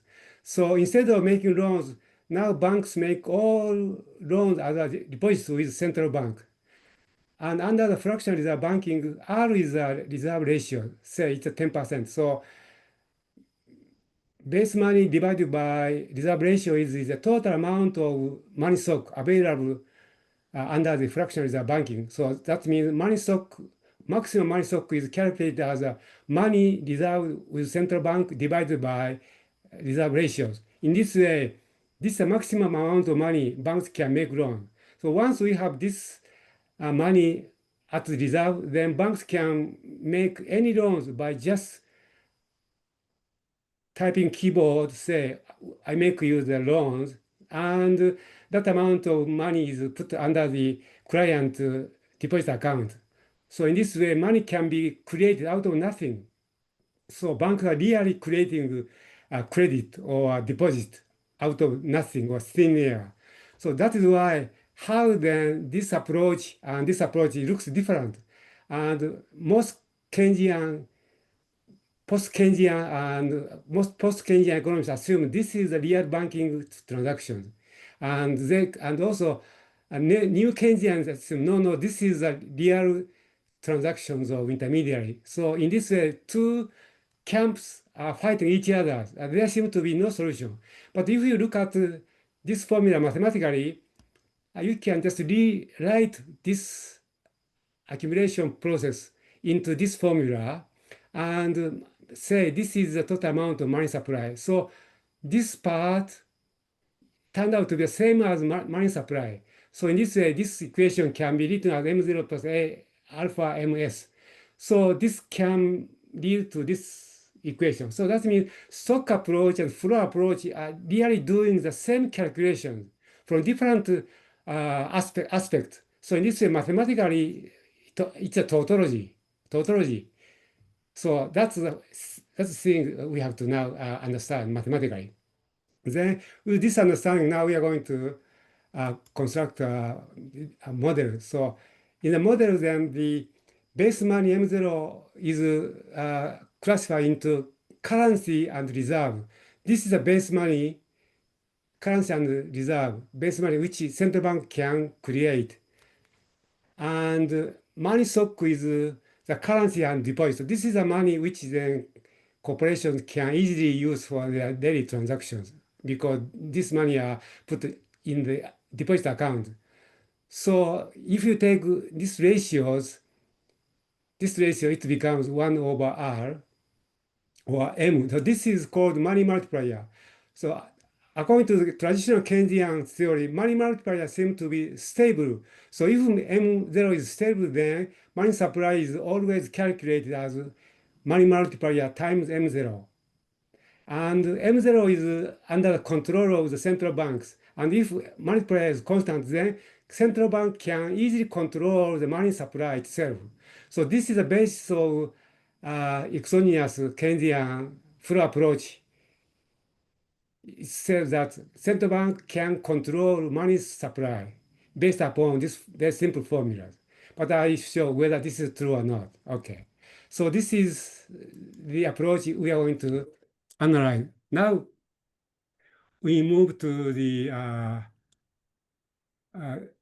accounting system dynamics model. This is the simplest model you can download. After this lecture, you can download and you can learn. You can also learn the free Bensim model reader, and you can learn this model by using that free version of the Bensim software. All right. So this is a very simple model of gold standard. So first of all, then suppose that we, the household or the corporation, hold gold. And to make it safe, then this gold is reserved with central bank under the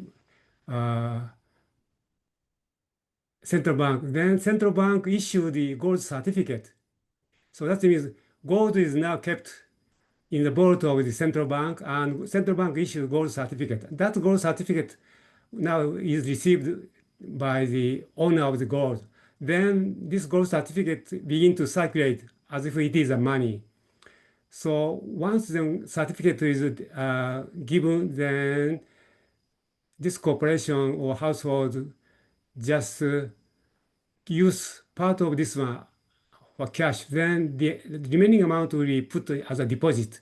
So in this way, deposits are made. So this deposit is made with the bank's deposit account. So in this way, now banks receive this amount of deposit and put some part as a reserve. Then the remaining amount are just made loans. So in this way, the money gold certificate keep circulating among users of private sector and banks. So this is the basic idea of the how the money is used as a gold standard. So in the same way, the household or corporation receive gold certificate. This time, they make a deposit of this gold certificate with bank. Then now bank made all this deposit as a full amount of reserve. So in this way, they can easily calculate the maximum loanable fund. So this is a stock approach. Once there is a demand for a loan, then bank can easily make loans by typing keyboard and put the amount as a client deposit account. So in this way, we created two different ways to calculate gold standard. So this is the simplest model, but it's very essential to understand the nature of the money creation. Now, it is okay. So in this way, now in both ways, the money keeps circulating in the economies. That means the good thing to model with system dynamics is once money is put into the stock box, it remains within the system. It never leaks from the model.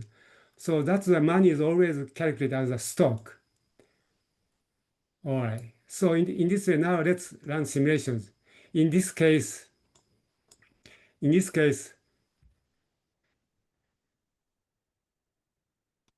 we assume now the corporation and household want to keep 20% as a just currency for the transaction, 20%. And central bank requires 10% of required reserve from the banks. So this is the numerical example. So as a result, money multiplier is equal to C plus 1 over C plus R. So that means money multiplier is 4. So that means once we have the money stock of M0, say 200, multiplied by money multiplier, money stock now becomes 800. So this is the total money stock simply obtained by hand calculation. So let's run this simulation by running a model in this way. Okay.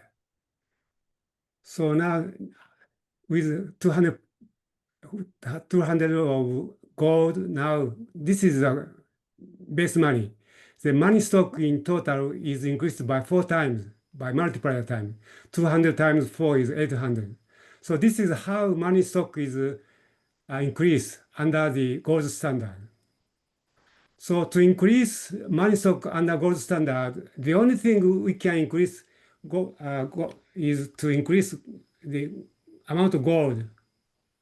By increasing the amount of gold, the money stock will be increased. Okay.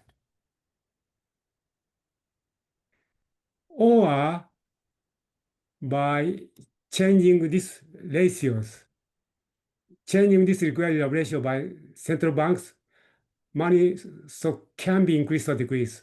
So central bank can control the amount of required ratio. That is why central bank can easily increase money stock by lowering the required reserve ratio, or decrease money stock by increasing money stock. Right. Meanwhile, also this money stock can be changed if the household try to keep more cash. So the keeping more cash now contract the money stock. But if household try to spend more, then money stock will be increased. So in this way, there are two ways to increase money supply. Change the liquidity reserve ratio or the cash ratio or the initial amount of gold. So in this way, now we can easily calculate how $200 of money will increase money stock 4 times as much as 800. So the same calculation now can be done.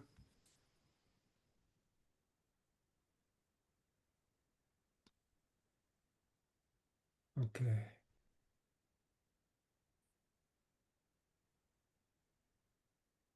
So this is a stock approach. That means money is created out of nothing. So we put all 200 as a reserve, then we can calculate 200 times 0.1 is 2,000. So this one can increase money up to $2,000. Okay. So now run the simulation this way.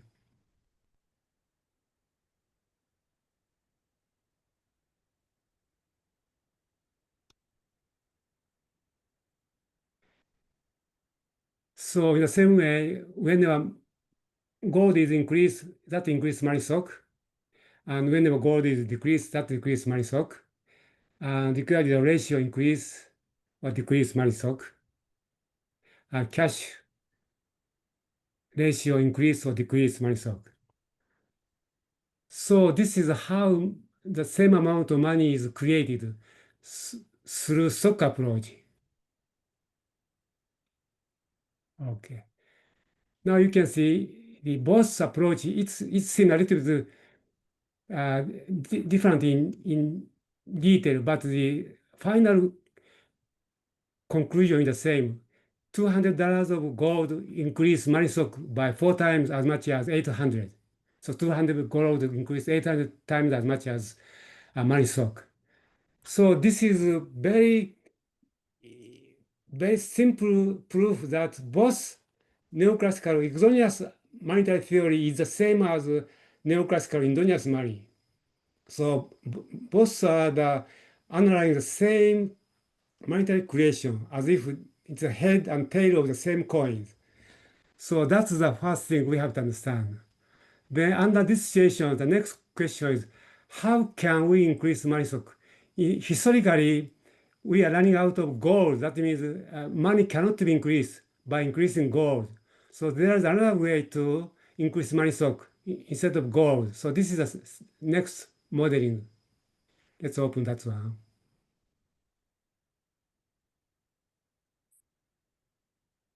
Okay. Now it's moved to 3 flow approach.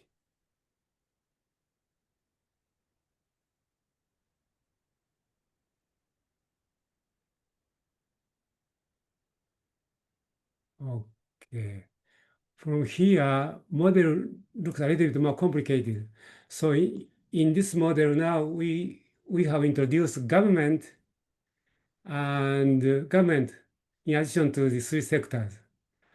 So in this way, central bank now can increase base money. Base money is equal to currency and reserve.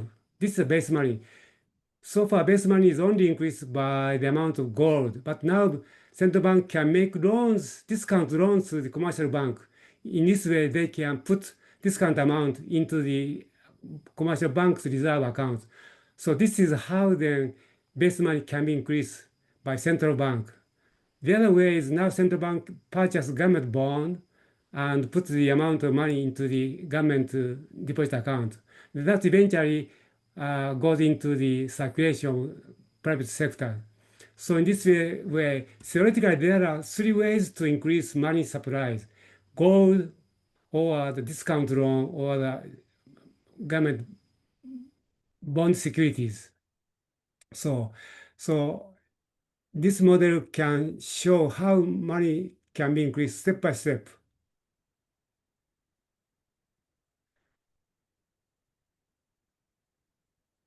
All right. So from here, just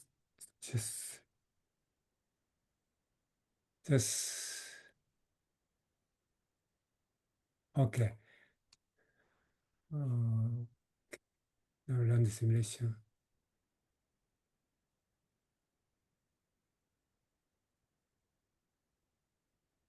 Oh, this is 0, this is 0, right?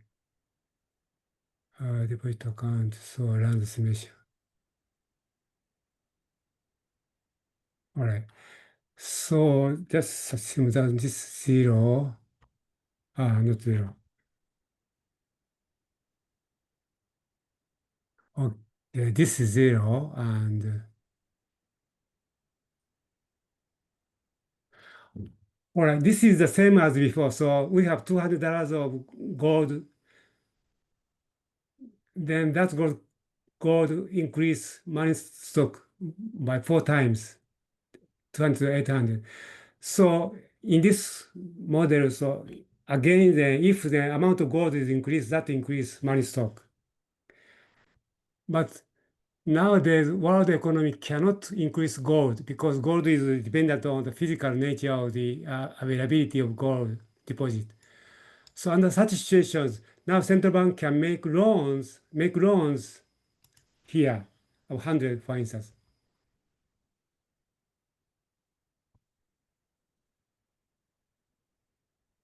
Okay. So that means now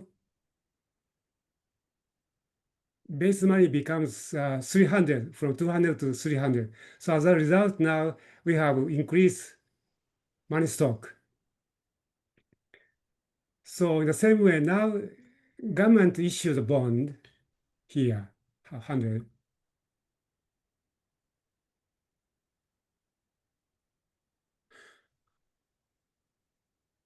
So that seems to be increasing money stock. But here is a trap. So usually,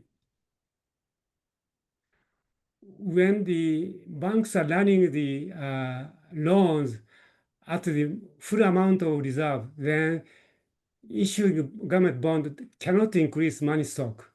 Only when banks have excess reserve, in that case, banks can use excess reserve to purchase government bond. So either way, the money stock will be increased. So either way. So this is a kind of confusion. Government bond cannot increase money stock at all if liquid reserve is fully used by banks. Only when we have excess reserve, then banks can purchase government bond, and that increase government bond. So similarly, also central bank can purchase available bond in the market by increase. This is a so-called open market purchasing behavior. So in this way, we have several means to control money supply by central banks. Okay, so this is the model to understand how the central bank can control money supplies. All right. Okay. So since we don't have time, you can learn the same model under the SOC approach. You can also attain a similar result. For instance, here, to save time, so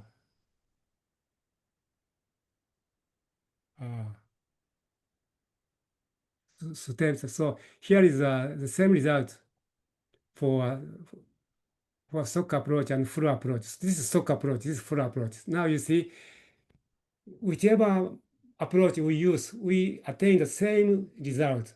So this proves that Keynesian, the monetary theory have to be unified as the same coin.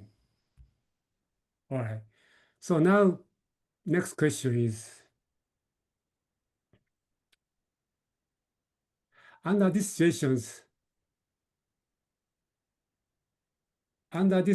now let's say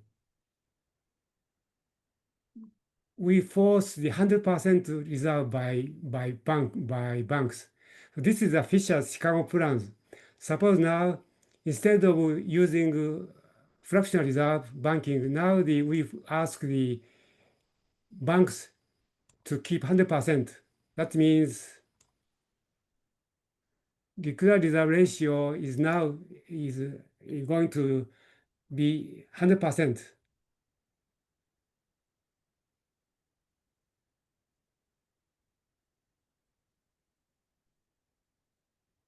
So in this way, now you see the all base money becomes same as money stock under 100%. So under this situation, still we can, under 100%, still we can increase amount of money. This is a kind of the public money models. We can increase these loans by issuing public money, or government can borrow money or issue the public money. All right. So this is the idea how then we can stabilize the money stock by asking the 100% reserve. Okay, this way. But now the question is, in this way, now we assume that central bank can control money stock completely by changing base money M0. So as we have shown, by changing base money, the central bank can control money supply. So that's the basis of traditional Keynesian monetary theory. But now you see the central bank can only control this liquid reserve, but central bank cannot control our attitude to hold cash. Cash ratio can be totally controlled by household or the corporations. Central bank cannot control this cash ratios. So what will happen if cash ratio fluctuates?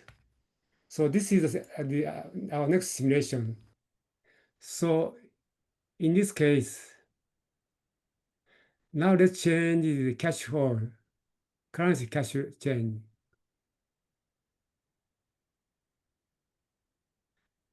So in this way,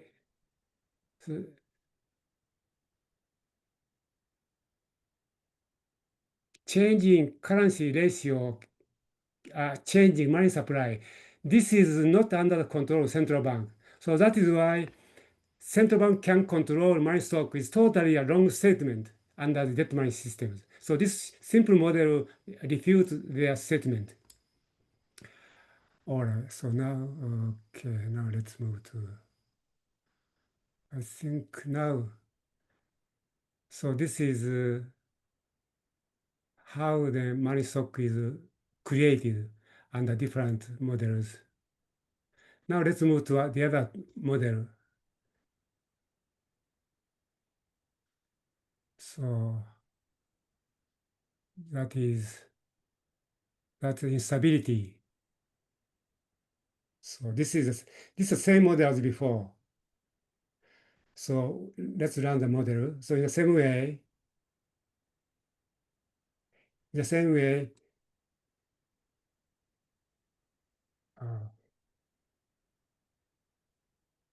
okay. In the same way, now we can change money supply by changing gold amount or discount loans or government borrowing. So that means money stock is totally under the control of central bank. But what will happen if under these situations, private sector's attitude to hold cash changes? That means now currency fluctuate like this. So currency holding goes up down. This is currency ratio holding. It goes up and down. So this attitude is totally outside of the central bank control. Central bank cannot control private sector's behavior to hold cash. So in this way, money may fluctuate furthermore. Okay. So that means under the current debt money systems, central bank cannot control money supply. So this is the most important simulation result which we have to share. That means central bank is no longer controlling the money stock. So that's why our current monetary system totally unstable. Under this situation, the question is what will happen if then we introduced the public money like Chicago plan proposed by Irving Fisher, and let's force the banks to keep 100% reserve. So that means now we ask the central bank to raise the ratio to 100%. So in this way, now you see this money stock is going to decline to the base money level.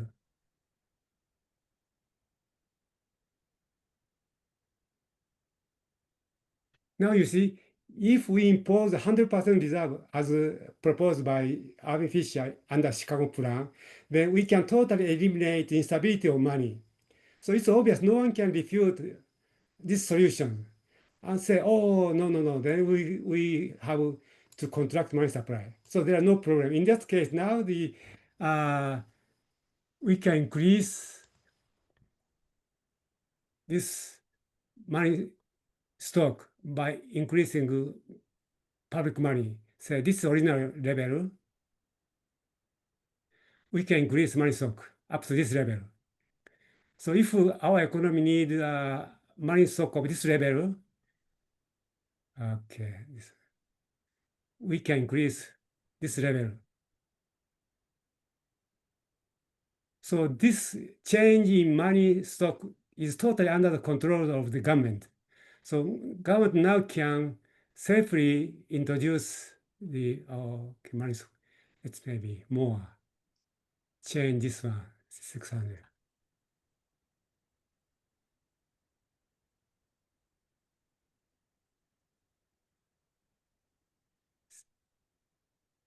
You see this, so in this way, now it's close to this one. So this is how the total money stock can be controlled freely by the government or the public money authorities. So this is the idea of how we can attain the monetary stability under the public money or 100% reserve ratio. So you can use this model to discuss against the Keynesian exogenous monetary group. So they cannot refute this simulation results. So, okay. So this is my simulation. Okay, result of part 3. So now we move to the next final stage of macro modeling. Day 15. So we have more. So, all right.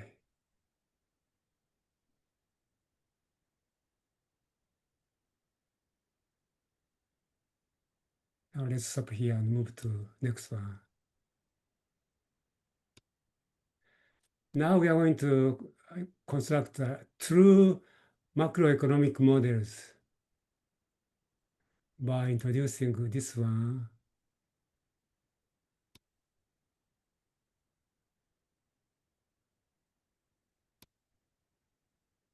Oh, no, this one.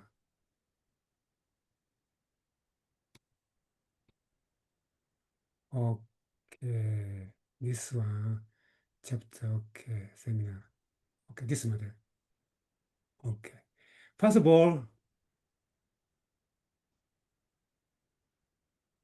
let's briefly discuss. The model we are now going to run is based upon our latest research papers. That paper is available under the Japan Future Research Center. This is a homepage.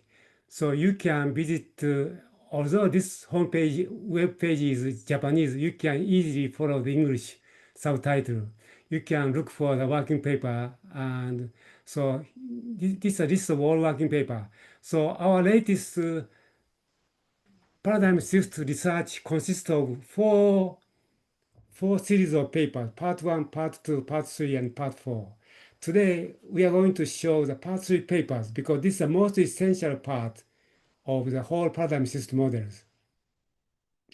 So, unfortunately, we are trying to rewrite my books, and this model is not available. But if you are really interested, you can contact me.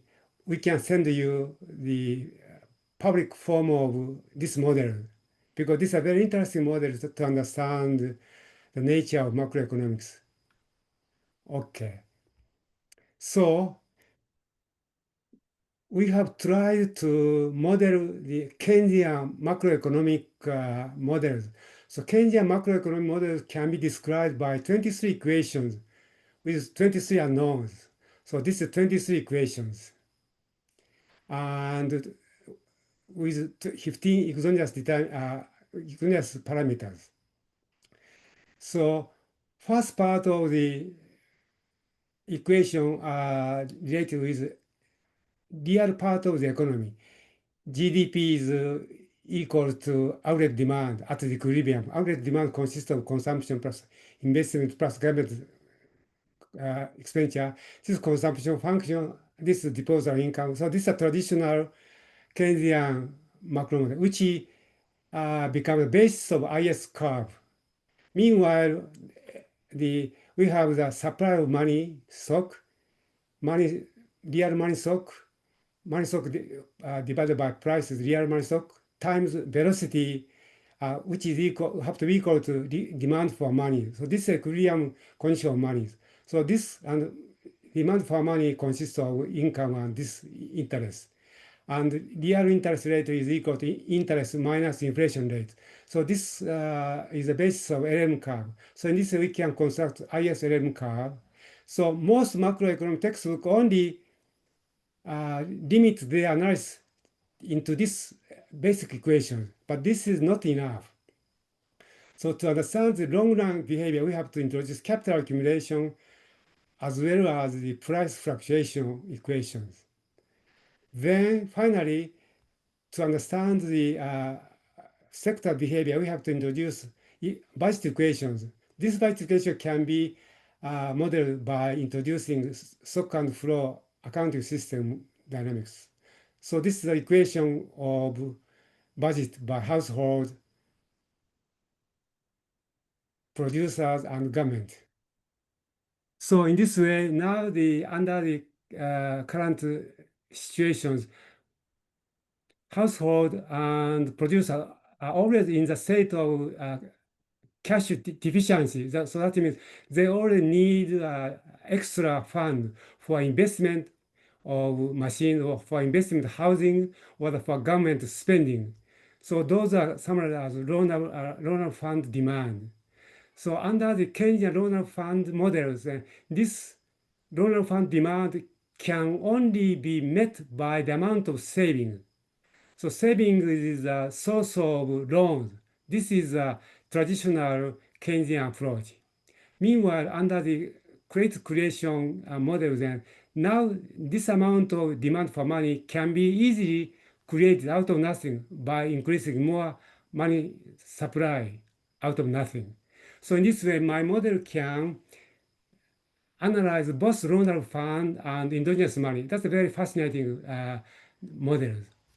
So in this way, we have a short-run Keynesian models and long-run neoclassical models and loan fund models and endogenous models. So we have 23 equations. And these 23 equations are now put into the macro models. This is a macro model of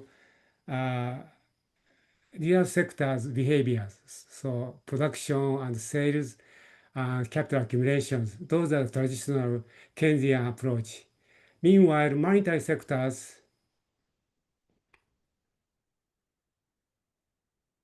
consist of the supply of money and demand for money. This supply and demand for money now determine the interest rate in this way.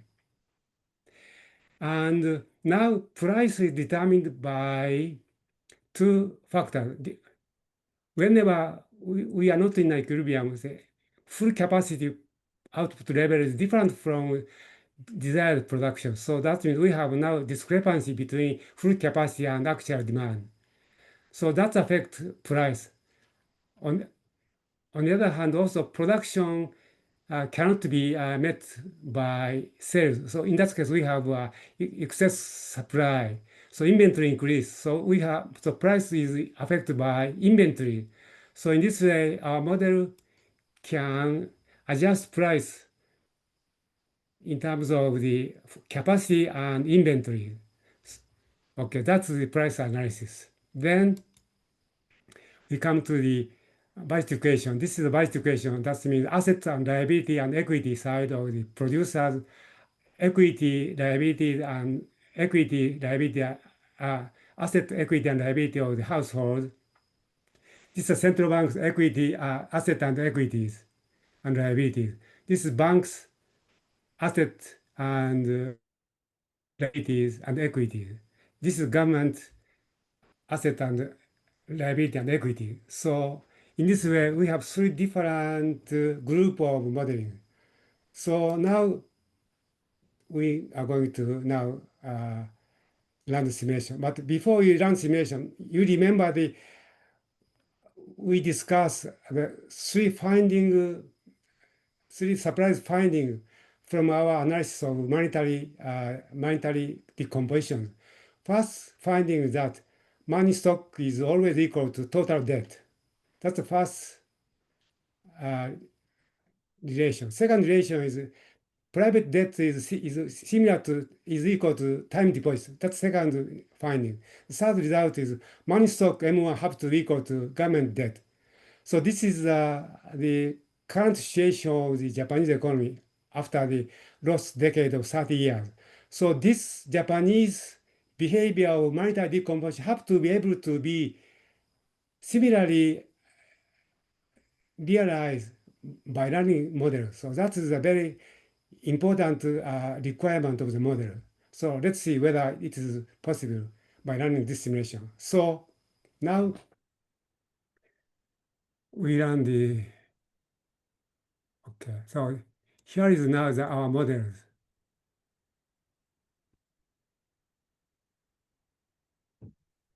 Okay.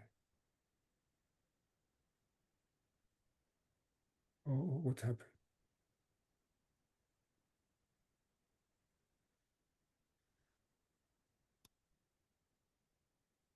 Okay, just a second.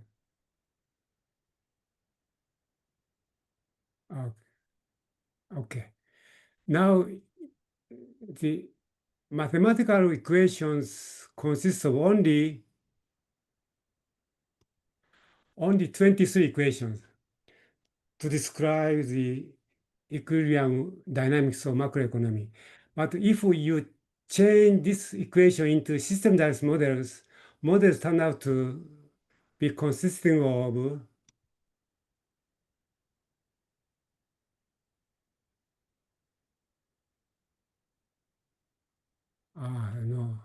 no number, okay. No numbers.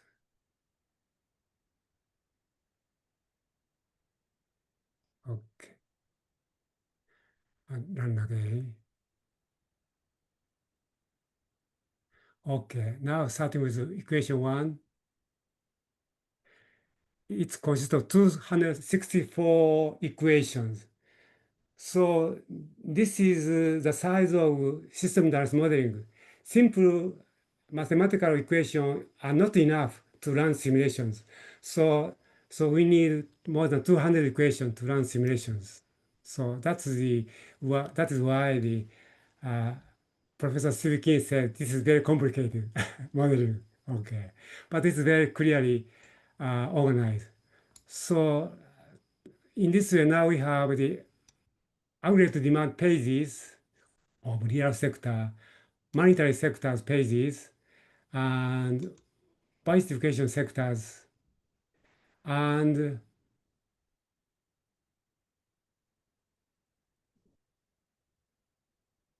now you see, oh, okay, let's see. Now you see all those sky blue color indicate these are parameter values, which have to be determined before we run the simulation. This is a kind of parameter values that controls all systems. All right. So in this way, now we have completed our model, and to check whether this model is really robust and bug-free model, so we go to BS checks. So first of all, this basic software have a very interesting debugging tool. It's called model check. Check models. So that means this model is okay. There are no debugs. And now check unit. Check unit. You say all units are okay. So for instance, if you create this one, so we have a total different variables which are different unit. So this unit is controlled by this unit selection. So all this equation have a unit of dollars. So to be interesting, we found that most famous macroeconomics professors who wrote macroeconomic texts, many macroeconomic texts, their equation have unit check errors. So from that one, we can say their model analysis is totally wrong because they failed to pass this very precise unit check. That's the first debugging check we have to pass. Okay. So now we basically correctly checked all more than 200 equations. Now, next check is whether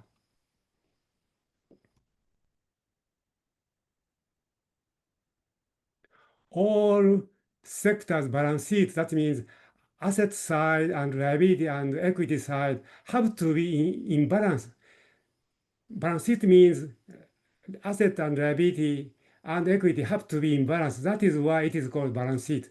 So we have to check whether balance sheet of all producers, household, and other macro sectors are in balance.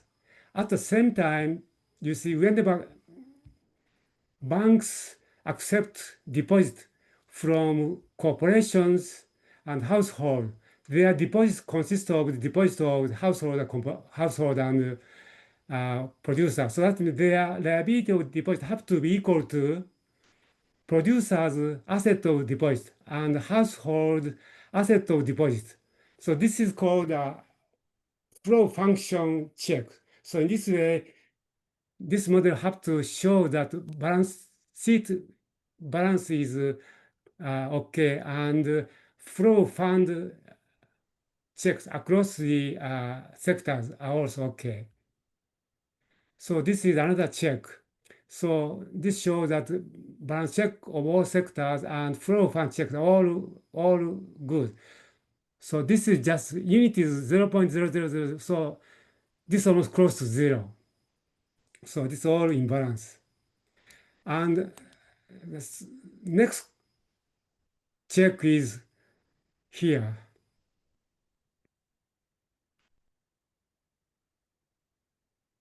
Okay, here it's okay.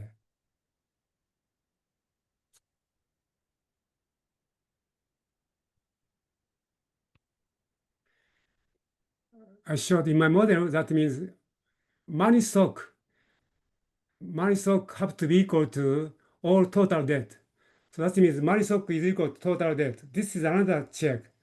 Of course, the M1 and M2 are not in equilibrium, but total money stock have to be equal to money total debt. So this is another check of money. Finally, and we have so-called GDP definitions. So let's just change the simulations.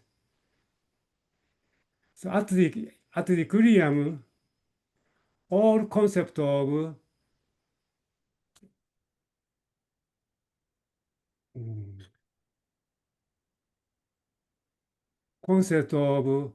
GDP are in equilibrium. Production, GDP, production unit, and aggregate demand, and income at factor cost. Income factor cost is less than this depreciation amount. So all three income concepts have to be in equilibrium, at equilibrium. But if you change these simulations a little bit, so that's so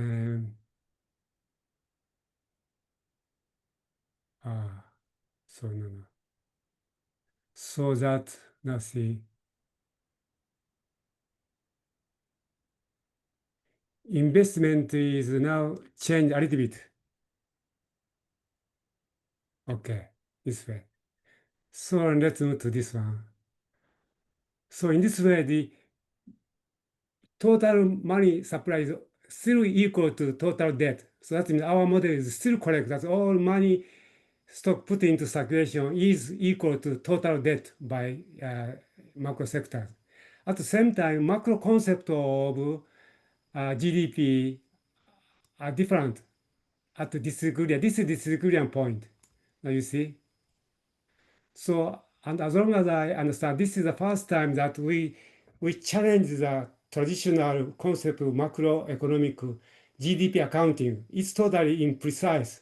Our approach is totally precise way to describe equilibrium or disequilibrium state of the concept of GDP. So those are the basic concepts. Before you run simulation, you have to check. If you have another macro model, you can ask the modelers whether they have similar features in their models. In this way, now we run the simulation models. So now here, this extra, this no, okay. Now here, we have production.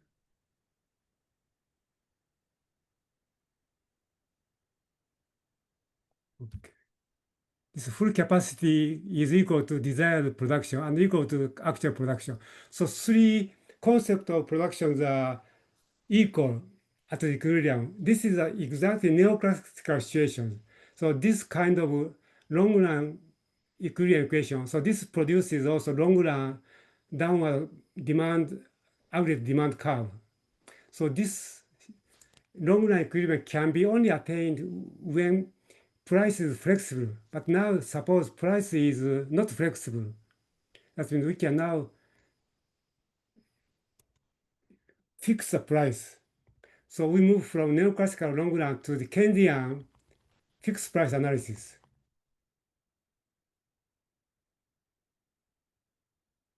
Now you see, this Keynesian fixed price analysis, this is a full capacity production, which is far above the current demand situation. That means if price is fixed, we cannot attain the full capacity output level. So this can be only attained by introducing flexible time. Okay. So in this way, this model can simulate both long-run stability and short-run disequilibrium. So to analyze furthermore about the long-run neoclassical situation, now we change the investment a little bit. Let's reduce the investment. So this reduced investment eventually catch up with the full capacity. So this is the same as neoclassical outside shock. Whenever we have an outside shock in the long run, economy already attains the equilibrium. So this can be done by different directions. Or this can be done by changing the marginal propensity to save this way, so this way. So as long as we maintain the flexible price, we can attain the equilibrium. That's a very interesting point of this macroeconomic analysis. But at the same time, from here, we have a very surprising result. This equilibrium is attained only when price is flexible between full capacity and aggregate demand. But what happens if price flexibility is also affected by the inventory price? The change, let's increase inventory price a little bit. So that means if you increase the inventory adjustment as well as capacity adjustment, then we are put into the disequilibrium. So this is a totally new findings. Inventory adjustment is essential to attain the free equilibrium. Under these situations, let's say now let's make price is more flexible. Now you see, instead of attaining, we have fluctuations. So that's in neoclassical stable adjustment is totally a kind of one-sided view of macroeconomic behavior. Now our system dynamics modeling shows every behavior on the spot by changing parameter values. All right. Okay. So in this way now you can play around with many different changing parameter values. Oh, by the way, we run one more simulations. That means this is different. Yes. Now, under the Keynesian fixed price, this is Keynesian fixed price. Our point is by increasing government spending, whether we can attain the full capacity levels. So this is a Keynesian fiscal policy. Let's try this Keynesian fiscal policy simulations. We can change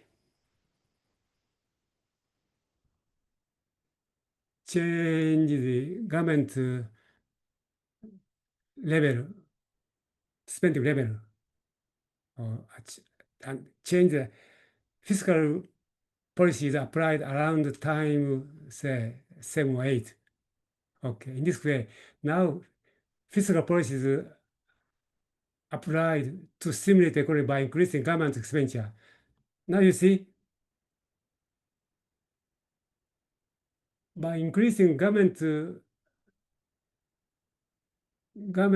spending, now you see the money stock is increasing. And also debt is changing as well as, I don't know. Okay, government debt will see later. Okay. Now we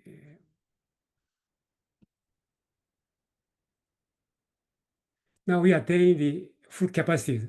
So this is exactly the Keynesian fiscal policy, but at the price of the increase in money stock, as well as total debt is also, where is total debt somewhere.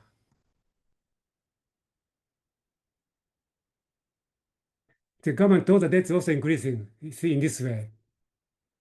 So this may trigger another inflation or the income inequalities. So those kind of all different scenarios can be done by using only one integrated macroeconomic models. So in this way, this is the most generic macro model which covers Keynesian, monetarist, and neoclassical approaches to macroeconomics. So that is why this is the most robust macroeconomic model ever produced. And now let's now discuss how this macro model can attain the simulation of Japan's last 30 years by changing the parameter values. We have already changed parameter values as a default value. Now let's move to that model. Let's move to that model. Okay. This is the final model we are going to show. All right. So the same model with different parameter values. Check. This. Okay, this is correct. Okay. Under this model, first of all, now you see, this is the conversion of money. Money is equal to debt, and this is time deposit. This is private debt. This is M1. This is the government debt. So now you see this behavior qualitatively. This is exactly similar to this behavior. That means Japanese lost 30 years dispose this monetary decompositions, and our model of the Japan lost 30 years qualitatively produce the same trend. Qualitatively, it's not precise. We need a fine tuning, but you see, this crossing point are also observed here. So this is why then this model can successfully produce the Japan's lost 30 years. Okay. So in this way, now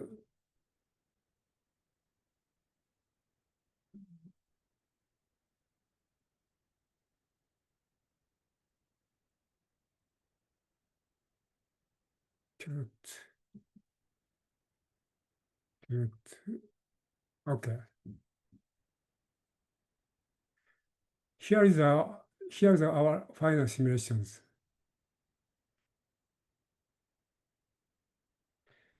This is a phase diagram of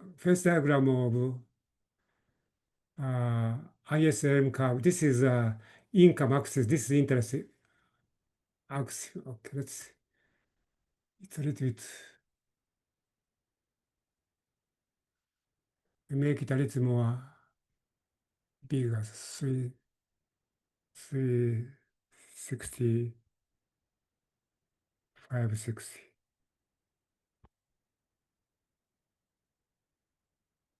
All right. So originally, Japan is growing as Japan #1. This is that Japanese GDP is growing with less amount of interest changes. So this is the amount of Japan as a #1. But all of a sudden, for the last 30 years, Japanese economy was pulled down to this point, lower GDP and lower interest rate. And this point can only be described by this model. So our model can successfully reproduce Japan's lost 30 years as point here. But now, from now on, we want to move to the original level of productions by changing government expenditures. So here is the MMT or the government or MMT solutions. MMT claim that under the recession, government can increase borrowing without worrying about the default, because as long as the government can issue the bond at its own currency unit, then there is no way to bankrupt. So let's check whether MMT solution to expand government spending unlimitedly attain the original GDP level. This is original GDP level. This is the last 30 years. Our target is to attain GDP level to this one. So at the same time, you can see how prices and money stock and debt are affected by this MMT solutions. So now let's move by increasing government borrowing step by step. So in this way, by increasing, now GDP is increasing and interest rate stay the same. GDP is increasing. But you see the price is also increasing, this kind of causing inflation, and money stock is increasing, and government debt accumulate a lot. So in this way, here we attain the same level of GDP as before. But at this point, money stock is here, and debt is here, and we have hyperinflation. So this is MMT solution.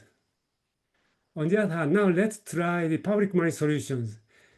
Since there is no public money model in this case, we just assume that loaner fund model is, in a sense, similar to the public money model, because money is not created endogenously by the loaner fund model. So we switch to the loaner fund model.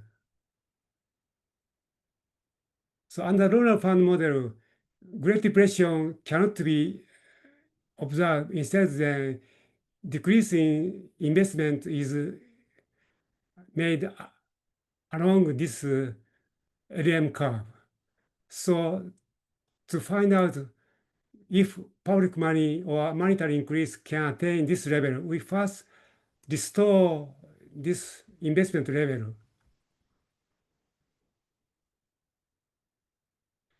by this one. Then to stimulate this investment level, we increase public money. Now, in this way, by increasing public money and subsidizing the private sector investment, we are stimulating economies. But you see, price is not increasing, and money stock increase but stay at a certain level. And now debt is not increasing at all. Government is not causing any public borrowing, any debt. So only the money stock is increasing, but still, okay, increasing. But this is different from the debt money system. So money stock is not equal to debt because this is only effective under the debt money system. Under public money system, public money need not to be equal to debt.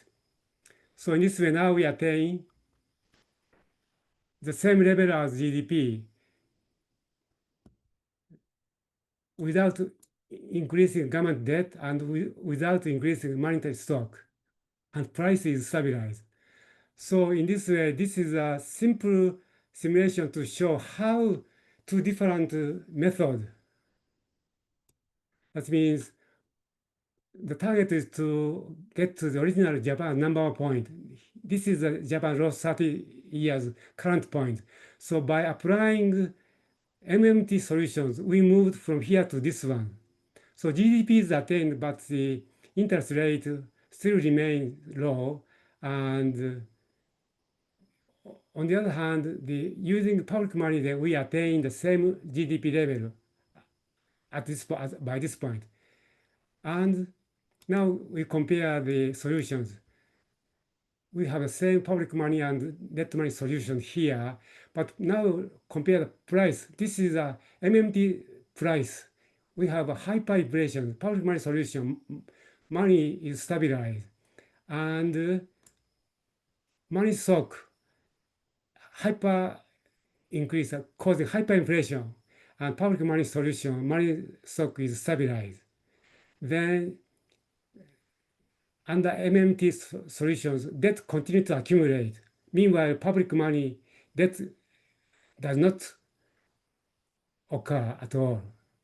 So in this way, now we have two different solutions. And now the question, which solution do you prefer?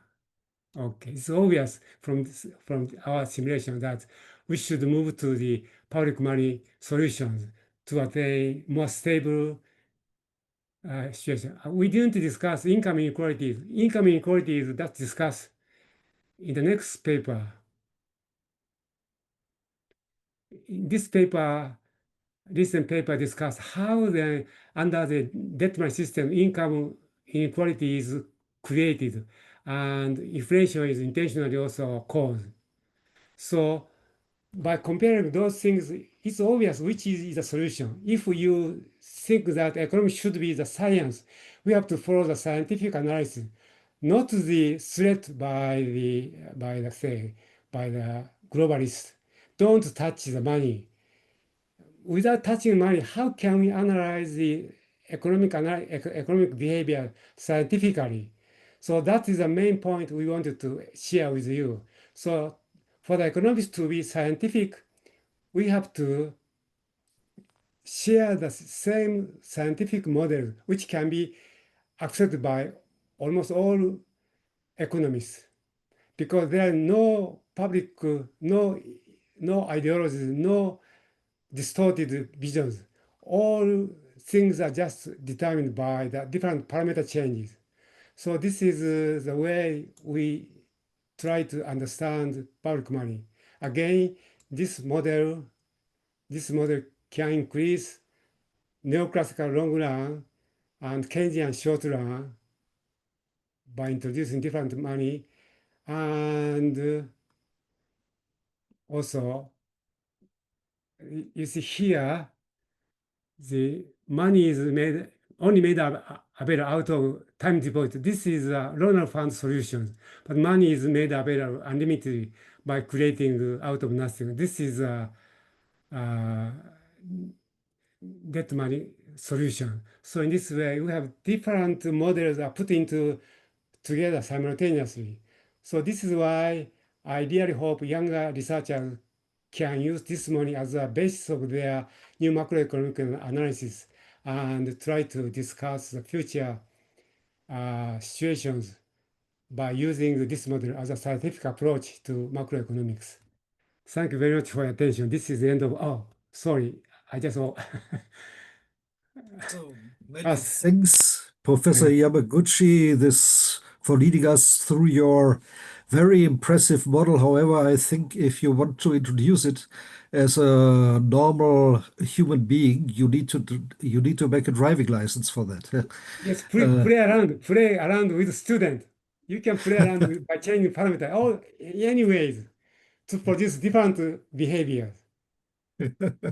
Okay, thank you very much.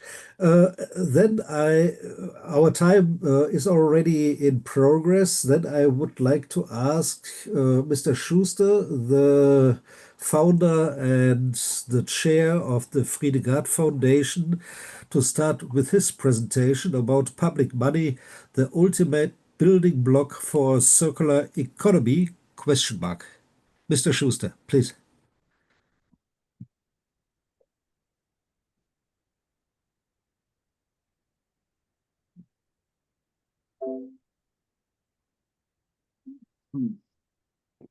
Yes, okay. Back again.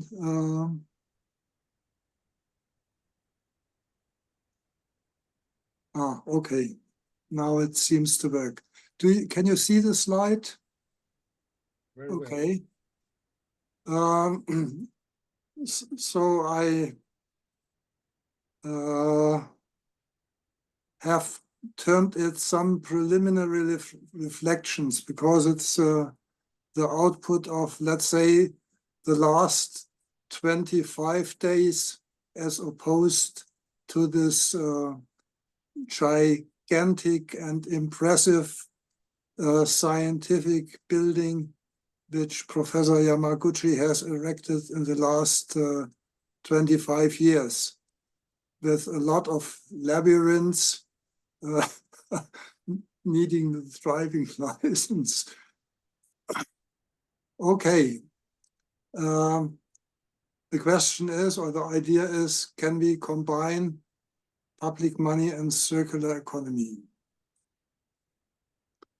So the approach for the presentation is, or the overview is, first tell you my ideas about my approach, then show the economy as seen by mainstream economics and what that in reality means, and then proposing the circular economy as an alternative and demonstrating in a very simple model the transition from a linear to a circular economy and the role of the public money can play. So the approach is not as often justified to find out how our present economy works, but let's say to start from the opposite, ask myself, what do we need for a sustainable future, respecting physical planetary limits, and then design the economic system accordingly, so that it is economically, ecologically, and socially sustainable. And then transfer these ideas and designs into a model and check it. So the economy as seen by mainstream economics is a very simple one. We have this output GDP, we have a production capital and the investments, and then consumer goods. So it boils down to the simple monetary equation, Y is I plus C. And it's linear because it's only throughput. And it doesn't know nature, doesn't know raw materials, doesn't know waste. That's given in abundance. No need to worry. And the promise is that of everlasting growth. Every limit can be surpassed, be it by substitution of things running out or by innovation, making things out of nothing. And interest by the interest rate system and the interest on interest is growing exponentially. That would be fine, but reality is different. We have planetary boundaries and there is a ceiling to material growth. And only fancy figures can grow without ceiling. In nature, only logistic growth is possible, as exemplified by the lowest line. Some growth in between, but then leveling out at the ceiling. So in reality, this linear economy looks more like that. We have raw materials which we put in, and at the end, everything put into production capital or consumer goods comes out again as waste. So we have very important material flows which are neglected in mainstream economics. And so the nature as a source of raw material is neglected, and nature as the sink of all wastes is also neglected. And thereby it's neglected that waste has consequences, huge externalities. And by this linear thinking, nature is consumed. That's, let's say, the approach of resource economics, which only think about what is the most economic way of consuming nature, not how to deal with it sustainably. So concerning raw materials, the mining sector produces a huge amount of waste, mostly toxic, with a massive destruction of nature, as seen by these two example pictures. And the real use of fossil energy, as we all know and are confronted with, produces huge amount of greenhouse gases, which have turned our climate into a deadly man-made climate, tipping points approaching fast or being surpassed already. And let's say hell is coming. So the consequences of this real neoclassical economy is exploitation and destruction of nature far beyond planetary limits.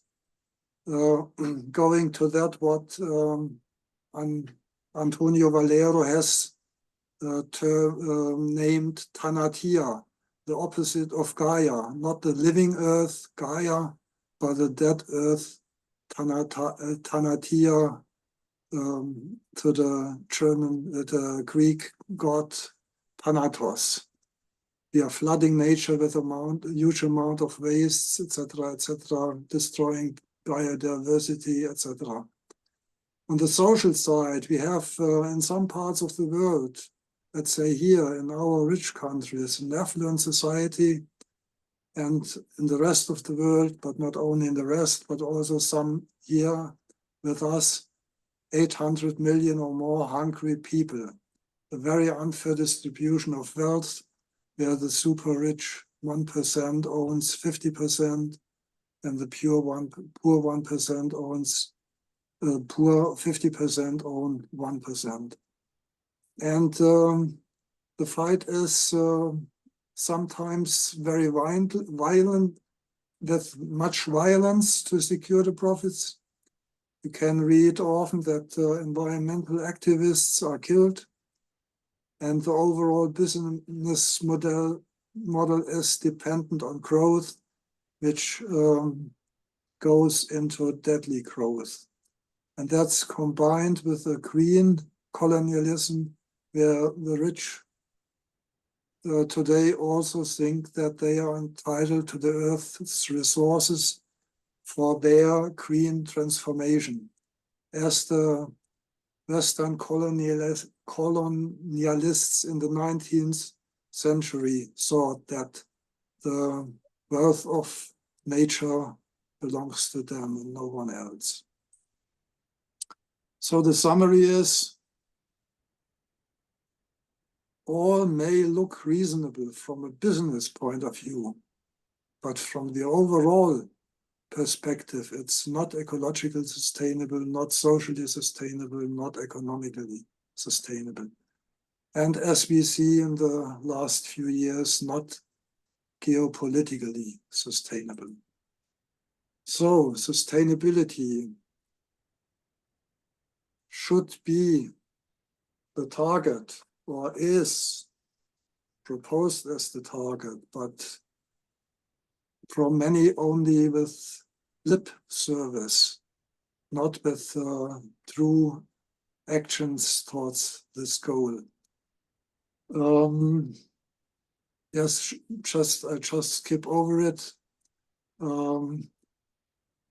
Sustainability has to do with being able to continue our present way of living forever, respecting future generations, respect nature, etc., etc. And the least thing in this respect is the economically side, because the basic things which have to be met are the ecological side and the social side. And then we have to design and control the economic side to meet the other two, and not vice versa. So there are a lot of levels of sustainability, physical ones, which are very basic, circular economy, as I presented here today, concerning the raw material side. But there are a lot of other layers in this physical part, and then a lot of, I have called it abstract layers, public money being one, the Muratopia economy, and the universal system that Yamaguchi has proposed also. Oh, what is... Okay.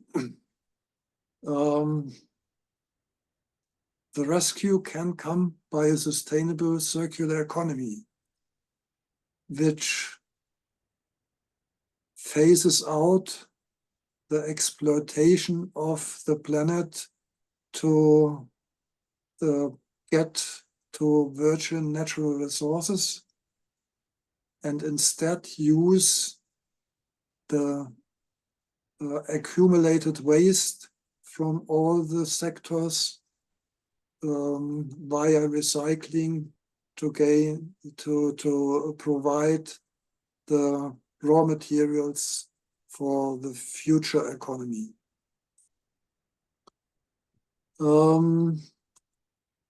Putting figures to this picture, we have material flows which have to balance.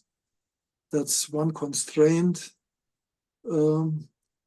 put on this economy, and on top the linear system has the downsides of just exploiting nature and flooding it with waste instead of making the best use of waste. I have put these thoughts into my minimal model of a circular economy, which consists of 5 sectors, assuming that mining and recycling are more or less one, with the transition from one to the other. And then, as Marx has used it, an investment goods sector and a consumer goods sector, the households with their consumption and the government. And there are a lot of constraints in this type of economy. On top, you see that volumes of materials going through must balance. In the middle, that the volume of labor has to obey certain rules. And in the bottom row, that the values associated with the material flows have to obey a rule. And that's a thing using accounting mechanics, having reminded me of the Saltenmechanik that Wolfgang Stützel has used. And this type of system gives often counterintuitive results, because mostly we think from a business point of view and not from the overall view. So using this model, I have refrained from showing now a lot of numbers, but instead summing it up. We have a start point with 100% of raw materials as extracted from nature, as shown in the figures in the diagram before, and 100% of waste put back in nature. So a 100% throughput economy. The figures chosen fit together, so we have economically a stationary, balanced economy. But of course, it's ecologically not sustainable, because it exploits nature on and on until nature is consumed 100%. Overall, highly unsustainable. So the idea is to use for the transition a government tax of 100% on raw material, on virgin raw material extraction in nature. That makes the recycling sector competitive. And the mining sector loses competitiveness by that. And the government action is to be able to secure the downstream activities as before, with sales volumes and prices, that government buys from the mining sector their output at their increased price including tax, but sells it to the recycling sector at the initial price. So downstream sectors are not impacted. And in period 1, the transition goes to 10% of raw materials coming from recycling and 90% remaining from mining, because the mining sector has, in anticipation of this transition, decreases its output. And the model shows that the extra costs which the government has by buying the mining output at is covered by the tax. Only what the recycling input that comes from waste is not covered. And in the model, it's assumed that there is a fairly high price. So the recycling sector needs a subsidy for this part of its input also to secure that the downstream sectors are not impacted. So and that goes on.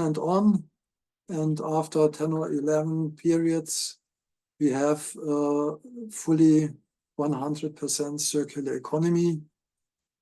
But government has accumulated a debt which in the model doesn't bother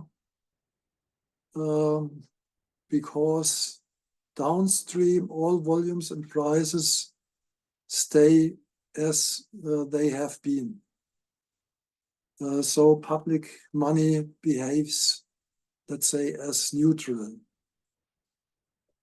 And the end point is that we have a situation that is sustainable from the economical and from the ecological side, and I could add also from the social side, insofar as the whole workforce is fully employed as it was in the start point, and the wages are as before, and the wages can buy the whole output of the consumer goods sector.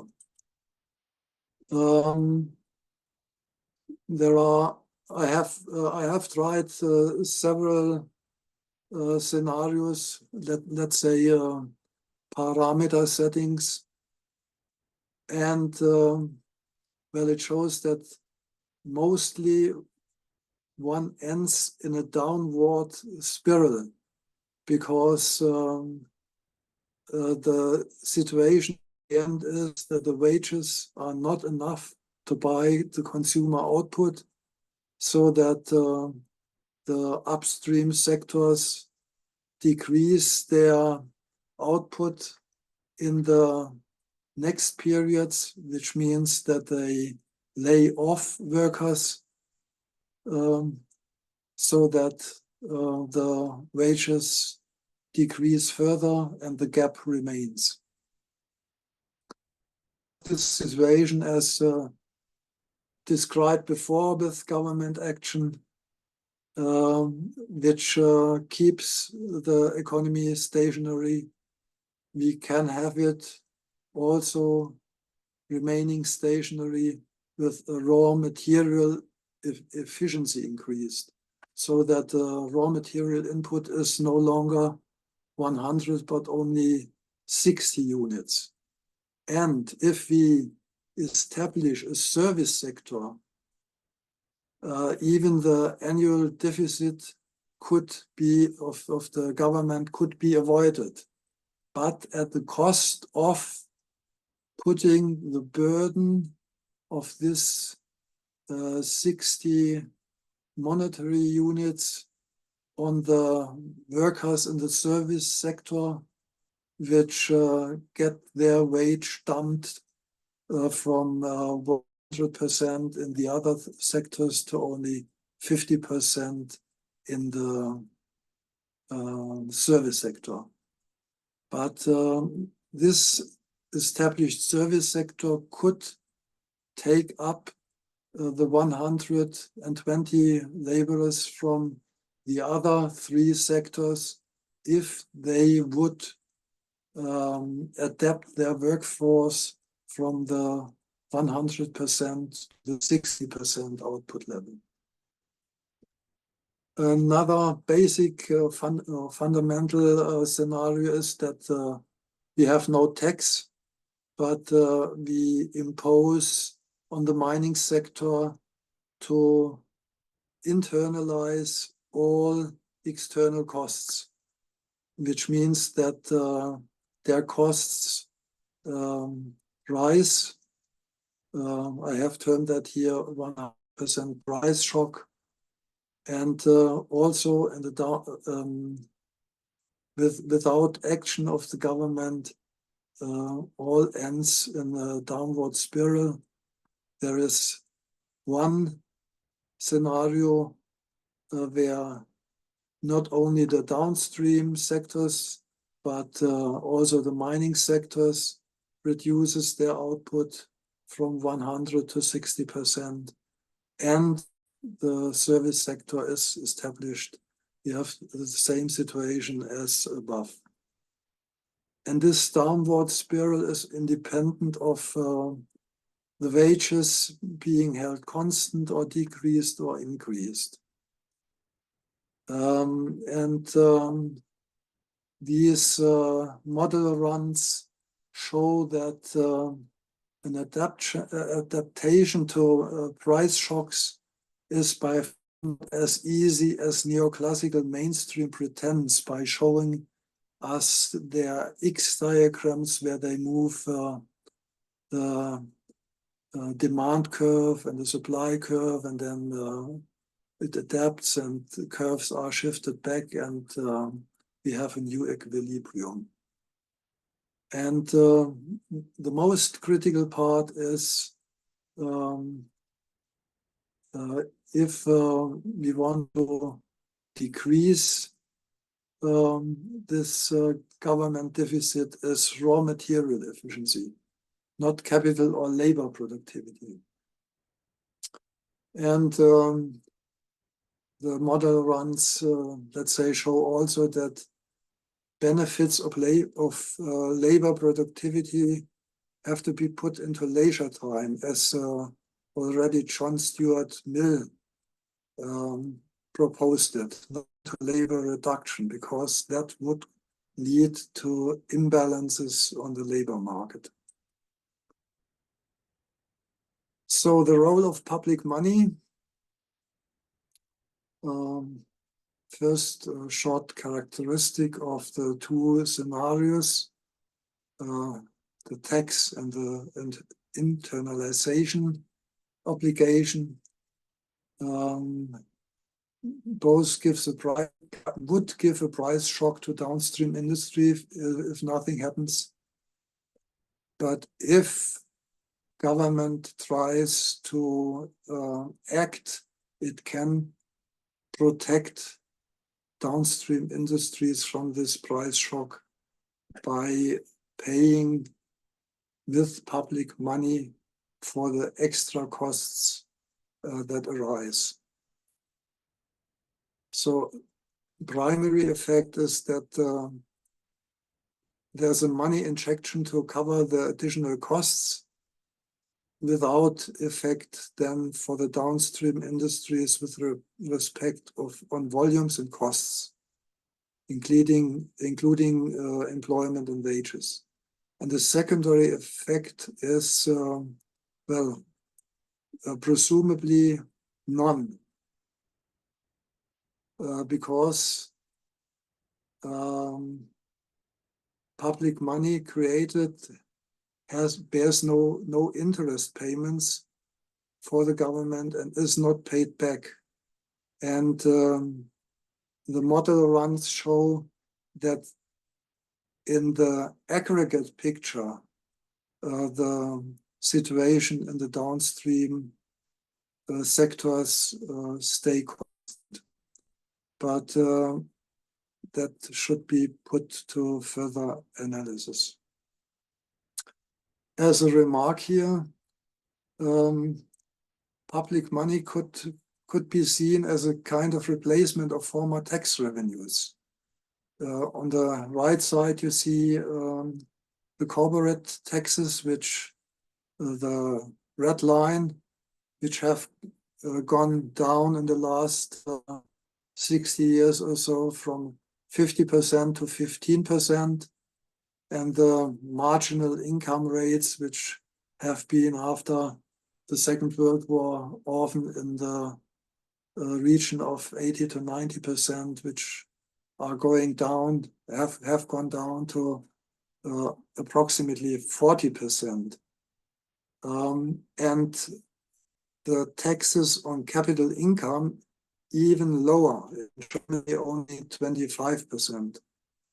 So taxes have been cut, with the result that former tax revenues are no longer there. What the government has given away went into the pockets of the rich and super rich.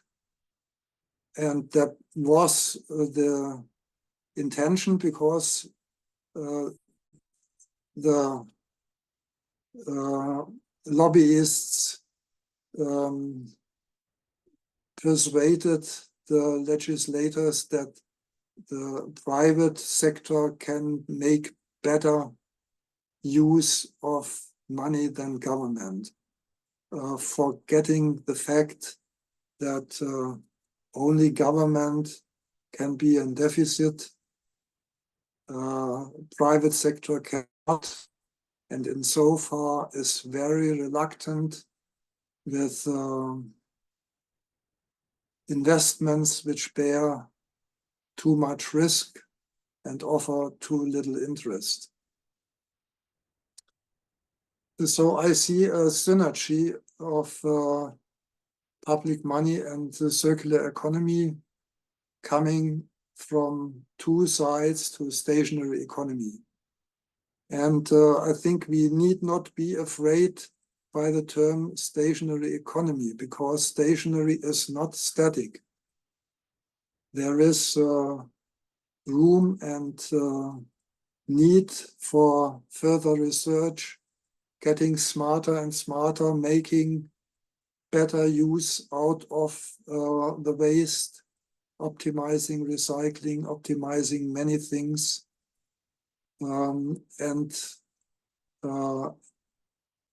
It offers also the promise that, or can offer the promise that people are not laid off when labor productivity is increased, but get more leisure time and have use for personal growth. So the summary,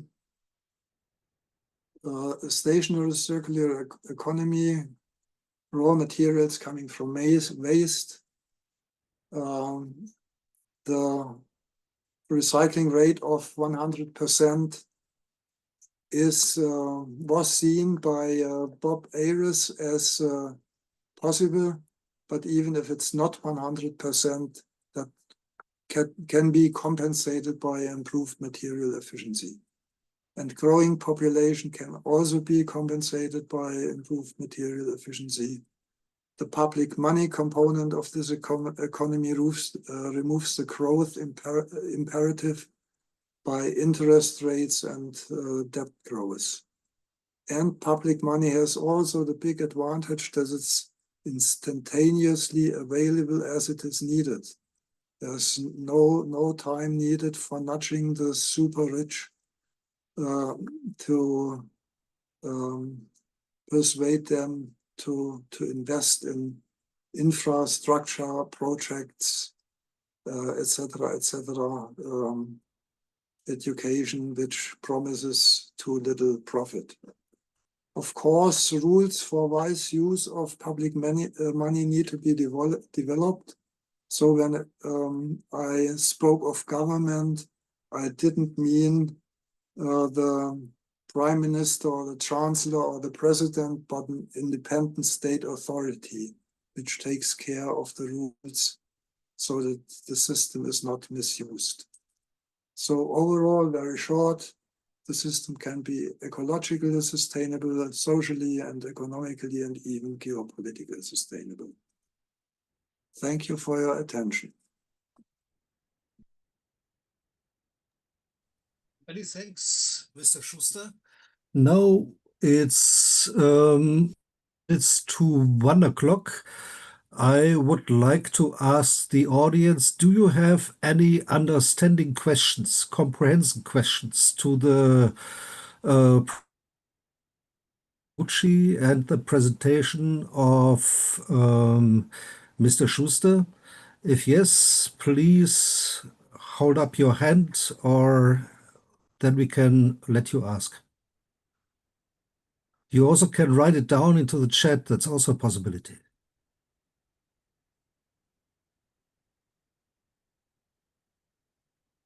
If this is not the case, I would suggest that we are going to break. We are a little bit earlier. Now it's 5 minutes to 1. I would suggest that we are coming back at 1:10 p.m. This means in 50 minutes we will meet. Agree. Okay? So in 50 minutes we see each other.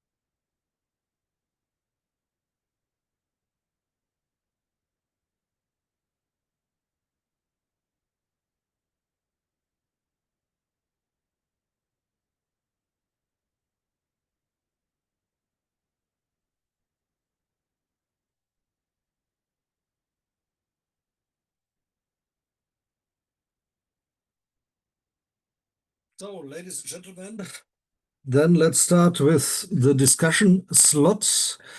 There are two possibilities in order to pose questions. One is to write into the chat. The other is you raise your hand. We are still recording. If you don't want to be recorded, then please tell us. Then we stop the record for the time you're talking, and afterwards we continue. So that's possible. If it does not matter for you, then please simply talk. Okay, then let's start. I am so cheeky in order to ask a question which was I want to ask it to Mr. Schuster, but also Professor Yamaguchi may answer. So in your model, for instance, you have you finance the state by printing money, plain money, and you take it back by taxes. At the same time, the taxes in your model, Mr. Schuster, has the task to protect the environment, in order to put it roughly. So you have two targets. One is finance target, and the other is a money stability target, and the other is an environmental target.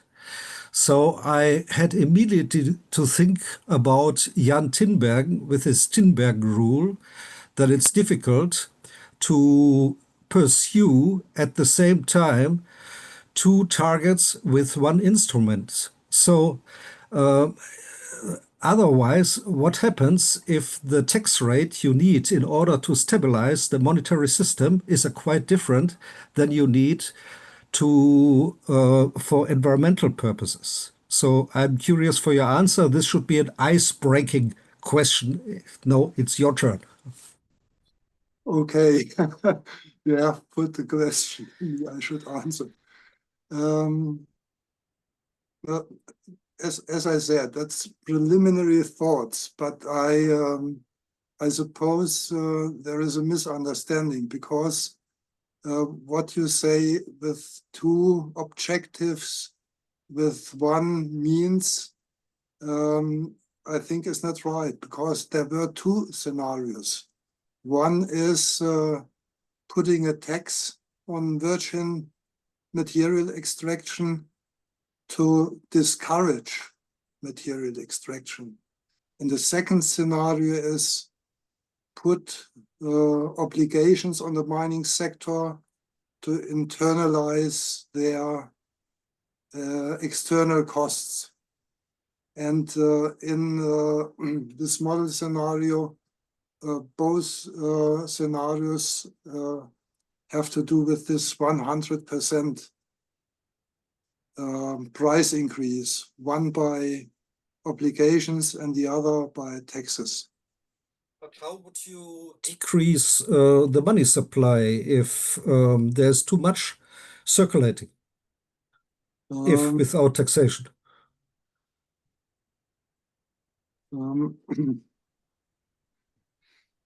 Well, the money supply is in this simple model exactly as much as is needed to cover, let's say, certain arising extra costs, which are assumed to be present.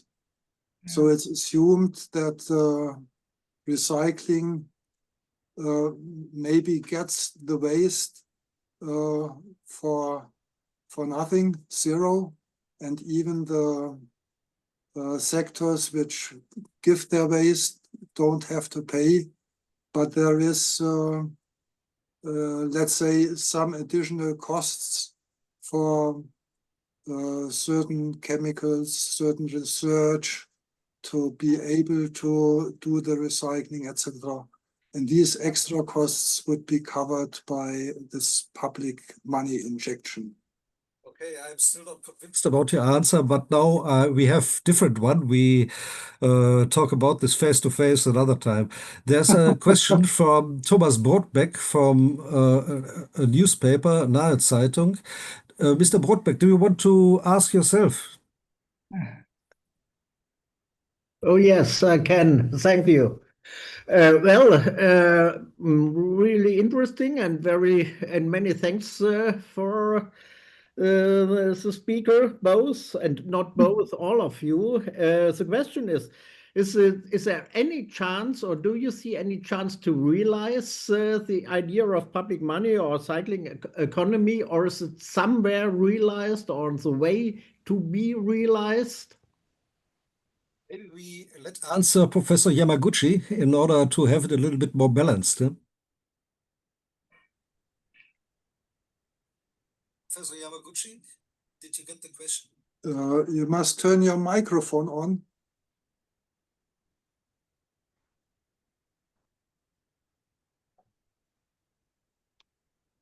Professor Yamaguchi? I don't see him right now. I see him, but his microphone is off. If not, Mr. Schuster, maybe you start until he... He's now ready. Oh, okay, now he's okay. Can you repeat your question again? I just missed your question.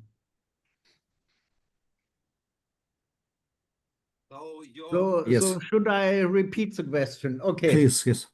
Many thanks again for all of the speakers.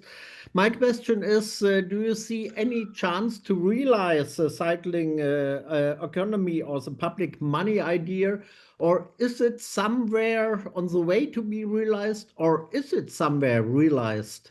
Maybe just for a short moment. Thank you. Well, you can think of that possibility because I'm not aware about German political situation, but in Japan, it's still very hard to implement public money ideas. So we are trying to expand ideas among younger generations. So it may take some time. You see, when Keynesian general theory was introduced in 1936, it took more than 10 years to affect younger researchers. So similarly, public money may take some time. And politically, as we discussed, there are 3 full-time, fully paid lobbyists in USA to fight against the introduction of public money. So under such situations, politically it's very tough, but then it depends on how younger macroeconomists try to seek into the more precise, scientifically robust approach to macroeconomics. So if younger researchers began to talk about public money as a better way to analyze macroeconomy, then it can be easily implemented. So Thank you very much. Maybe Mr. Schuster, do you want to add something? Yes, maybe stressing this political side. I doubt that under normal circumstances, the political system is able to take such a decision and make the transition from the debt money system to the public money system. I see an opportunity only in the case of a collapse, similar to the Great Depression when Irving Fisher and the Chicago plan was made public. And only then maybe is a small window of opportunity to change the systems. That's for public money.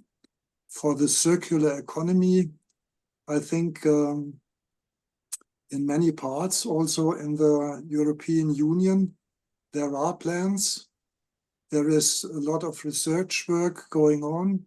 And also in the campus in Birkenfeld, there are a lot of engineering work to get more circular, but I'm not aware if these technical approaches are combined with an economic approach to come to a full sustainable system. That I think that would need a top-down decision, and I see no political party, at least in Germany, who would be ready for that, to take risks and make investment plans, etc. Thank you. Anyway, Steve Keen wanted to say something. I wanted to ask you anyway, Steve, about your opinion on that, because you're a guy with a lot of political experience.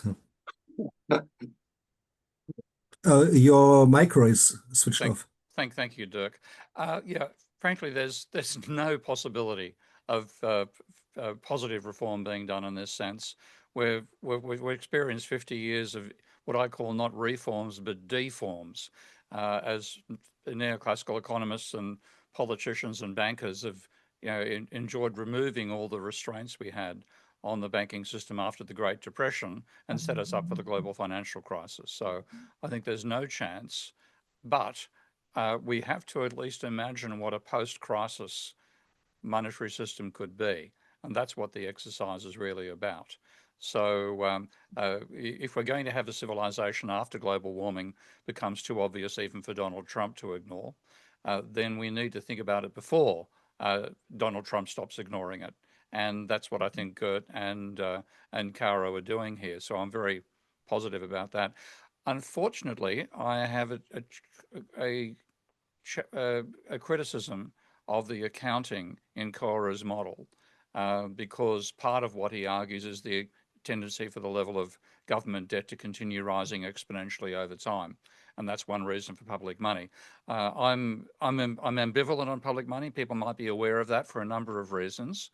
I think the private financial sector deserves to have its controls taken away, given how badly it's done private money. But I'm still querulous about how well a public system would work in that situation. But my real problem is that the conclusion that the level of government debt is going to continue rising, I think, is from an accounting mistake. And if I'm going to elaborate on that for Kaoru's benefit, I'd need to share my screen and show my model of government spending in Ravel Now, is that okay to everybody? Is that I would say if you could wait a little bit, let's first stay on this sure. because it sounds interesting. If you like to do it, Steve, maybe not too much time, but in brief, explain what you mean. And then we let answer Mr. Yamaguchi and then Mr. Haag, okay? Okay, well, just very quickly, this is a model of the, if you can see if you're seeing my screen now, this is a model of an extremely simple model of government spending in Ravel, where I've made effectively the neoclassical assumption that the government borrows from the private sector. And what I have is government spends, which is going to increase money in private bank accounts. It taxes, which takes money out. It then sells bonds, which it's required to do by law, and then it pays interest on those bonds. And if I run this model with even the smallest deficit, I reach the conclusion you can find in mainstream thinking. And I also reach the conclusion that Kaoru reaches, that there's a tendency for the government debt level to explode over time. So something has to be done to avoid catastrophe. That was mentioned in his crisis, in his speech. Now, it's simply wrong to say, technically wrong, to say that the government borrows from the private sector. It sells bonds in the first instance to banks. So I can rapidly change this argument here of saying that the government sells bonds to the private sector to say, in fact, the original buyers of the debt of the government. And I've just realized I haven't actually necessarily remembered the term I used here, so I might make a mistake at this point. I don't call it bonds. Let's see. Pardon me, my stuffing around here with my own demonstration. Oh, great. I really have stuffed around. Okay, I'm just going to see if I can delete that properly. What I meant to type there anyway, I'm blowing the demonstration, doing a bad job, so I'll stop at that point. But what when I redo this model, what I find is that when you say the government actually sells the bonds to the private sector, so to the banking sector, rather than the private sector, you do not get an explosion in the government debt level. It stabilizes because the government spending is actually creating money. Now, that obviously I've blown doing my demonstration here by a typing mistake, so I won't continue on. But I think we have to get that clarified because if part of the case involves an assertion which I believe is false in accounting, and Kaoru's making that based on a different way of designing the accounting, then we need to clarify that. So I think there are some errors in the argument still which need to be repaired. Partially that's why I've invented my Ravel software, because the double entry bookkeeping tables it uses, I think, are far easier to follow than how Kaoru has used conventional flowchart tools to enable them to model double entry bookkeeping. It is just too difficult to work out what the actual accounting logic is by looking at those diagrams in VenSim. It's quite straightforward to read them in a table in Ravel. And I'd like me work the Kaoru afterwards to clarify this, because I think that's an important alteration that needs to be made to the argument. Thank you So very much. you Steve, have I appreciate you are the only Australian I understand. Mr. Haag, let's please first give Professor Yamaguchi the possibility to answer on that, if you like, and then you, Mr. Haag, if it's okay for you. Okay. Well, the simulation result depends on the assumption you make. So as I said, I can make any assumptions to the government borrowing. At the same time, I think your approach of stock flow consistent approach is too, in a sense, too complicated to follow. For instance, you can always show the simple model, but if you expand model to 100 more sectors, how can you follow those That's numerical already been examples? done, in the Kaoru. model? I haven't shown it to you, but a colleague of mine has made a gigantic model using the same concepts in Ravel. It's quite straightforward. It's complicated. Your model, you cannot but be complicated, but it can be done. I guess you both maybe you can interact personally and discuss the stuff personally, in person, because this is too detailed, I guess. Now, I agree. right? This stuff, yeah. Uh, Okay, Professor Haag. I would Oh, propose sorry. that you make a combined paper, you two together, take it as a homework and then produce a Yeah, why not? common paper, scientific paper. Happy to Okay, do that. Yeah, Professor Haag. yeah. Well, thank you very much. Professor Yamaguchi, it was a very nice and convincing presentation you did concerning your model. as well as how to introduce the money sector in a different way. And I know this kind of system dynamics in many years since I met first at the YASA at Luxembourg, at Vienna for a long time in the 80s. Yeah. And we have discussed a lot about system dynamics as well. And it's always difficult for, let me say, for the most of our experts to think nonlinear, but we have to do.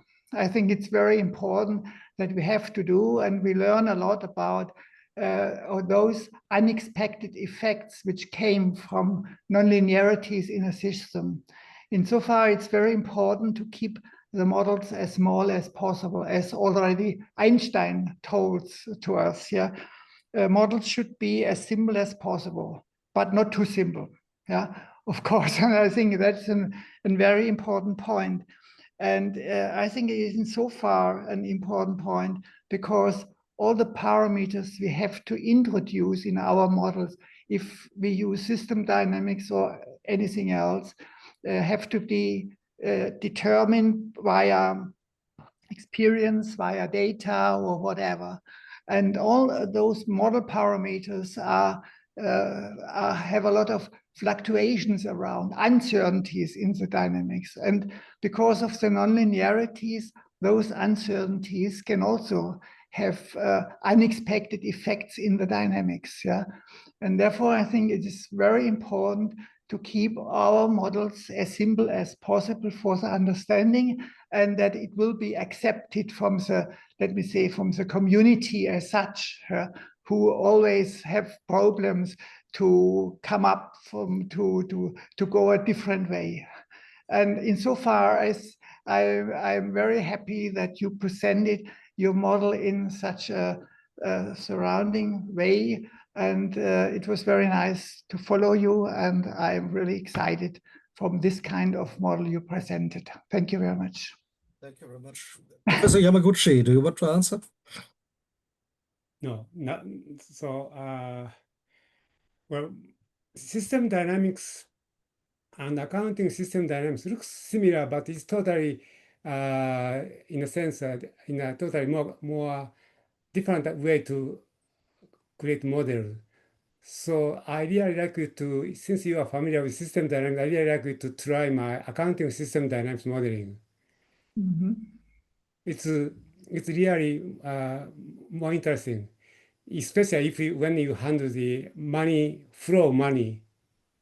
Mm-hmm. And as you said, simple model is fine, but simple is good, but simple is not. Well, Einstein said simple is good, but simple is sometimes I forgot the but. So I keep my model as simple as possible, but all the time we need new barriers to explain the behavior. So gradually it continues to expand, like evolution of the ecological systems. So then I think sometimes it may stop. For instance, my Japanese model has more than 1,000 variables to describe the real economic behavior of Japanese economy.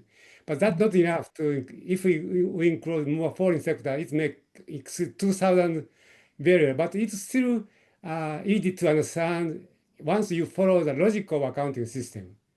So, and anyone can easily understand because based upon my teaching, it looks complicated at first because a lot of different diagrams, it's like a spaghetti. But once you understand principle, it becomes so easy and so easy to protect errors. So that is why accounting system dynamics, I just happen to present it is the best way to describe macroeconomic behavior. Mm-hmm. Mr. Schuster, any comment to add on that? Well, I think the main part of Professor Haag's comment was about non-linearities, which give surprising events or observations. And maybe Professor Yamaguchi can further comment on this, how much linearities or non-linearities are involved in his model. often, yeah, of course. Okay, any By more definition, all questions? dynamic Yep. systems are non-linear by definition. Mhm. Yeah, Almost. There are no linear systems. Linear system is just a simplification of equilibrium point at equilibrium point. So that's why then so many people now focus on linear and non-linear, because every system have to be non-linear yeah. from in the beginning. Indeed, yeah. I agree Yeah, completely, yeah. And even if you have many, let me say, differential equations, linear differential equations, we have a system, you can sometimes replace those systems by nonlinear systems with less order. And so I think we as model builders know everything what is going on, but to explain it sometimes, I had the problem that uncertainties in the parameters, not in the model as such, uncertainties in the parameters, yeah, may lead to unexpected reactions of the model, yeah. Whether some event comes earlier or later, what is going on, yeah. And therefore, I think it is important to control all the parameters as well, yeah. Very much, and to have good data, or you in order to estimate the parameters if you use a model, yeah. Especially when it's time dependent and you have to make a forecasting when does a certain effect happens, yeah. And then it depends precisely, if it's nonlinear, on the parameters of the system. Okay. But I think we know it, yeah. Just I see a comment from Klaus Helling. He says, Einstein said, keep the things as simple as possible, but not too simple. Any more, any more questions from the audience? If not, I have another question, which is almost the same as before. So when you are looking, you are giving the money from the central bank inside to the state in order to finance some investments, whatever this is, investment. This is also a big question. And you take the taxes in order to control the quantity. So what about democracy? The central bank shall be independent, and tax is how to say the most important right of the parliament. How can they interact? What is the democratic idea behind? Yeah. Well, that's all the questions about the independence of central bank, but whether it is debt money or public money, independence is a very crucial point. Especially in the public money authority have to be independent, have to be independent from the political influence. So that means, but independence with full information, full responsibility for the public. So that's the most important point. But the central bank, current central bank, want to be independent, but they don't want to disclose all information. So that means independence without disclosing information is totally the way to control. So public money system, we need independence, but with full information made possible to the public. So that's a big difference. And but wouldn't it be a logical consequence to give also the right for taxation to the central bank?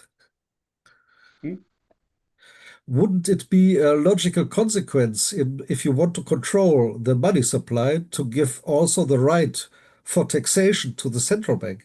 And is this still a democracy then? Well, personally, using my approach of the monetary system, it's better to know it's your role to discuss whether German or European Central Bank is necessary, or that you want a German Central Bank, which is different from European Central Banks. So that's kind of which central bank need more independence, German Central Bank or European Central Bank? Well, That was not my question. My question was, you need a close interplay between the central bank and the taxation in the plain money system. If you don't have it, you get a problem. You cannot control what is going on. You cannot control the money supply. But if you're doing it, then either you have to give the authority for the central bank authority to the parliament, which doesn't work, or you give the tax authority to the central bank, which is not democratic. Yeah. Kaoru, I think that's a good moment to explain your uniform tax system. Yeah. Because I think that's the answer to this question. Yes, that's right. So today I didn't discuss the uniform tax system. When we introduce electronic public money, we at the same time introduce the uniform tax system. And the uniform tax systems, all transactions are considered as economic activities. That means whenever we have to pay the portion of payment to government as taxes. So in this way, there are no way to evade the tax payment. So that's one point. And at the same time, technology enables us to disclose how much money stock are now in circulation and what is the inflation rate. And if we are having inflation rate a little higher, then government can impose higher uniform tax rate so that the government can suck the money from circulations. So this kind of information is all made possible step by step or moment by moment on computer screen, so that anyone can watch what is the current inflation rate, what is the current level of money stock. And the government can easily change the uniform tax rate to increase or decrease the money supplies. So that's the basic idea. Yeah, but I'm not convinced about this proposal because it is a universal transaction tax, which, for instance, makes everything, it is like sand in the motor, and you have some cascade effects, and you also have some unsound distribution effects. Yeah? And for instance, you don't tax rents or something, economic rents. They are completely out. Yeah? And this is where people got rich, from economic rents, not from interest or something. Yeah? And this you don't tax at all. So, but that's another thing. Yeah? So I'm not so convinced about that. I see my colleague, Mr. Moser here, my former colleague. He's also a tax expert. Reinhold, do you want to say something about this issue? A little bit. I'm very much in favor of this kind of monetary reform. I think we need that because today commercial banks are not controlled enough, and I mean, you know, the problems which arrive by that. But anyway, I think you should not overstress that. With monetary reform, you will not be able simply to create paradise on this planet. And if you read this papers on monetary reform, you have the impression you can solve all problems with that. Indebtedness, climate problems, I don't know whatsoever. Well, what is the main aim today? If you look at the monetary creation by commercial banks, it's not really controlled, so it expands the business cycle. This is a very big problem. If you have a downturn, commercial banks, I miss the word verstärken. They enhance the downtown, and if you have a boom, they give too much credit so that it goes too much up. We can look at that, for instance, at the stock exchange, at the land prices and things like that. And so to have really a public control on the whole monetary and credit sector would be very good. And I think something like Vollgeld, this monetary reform would be good.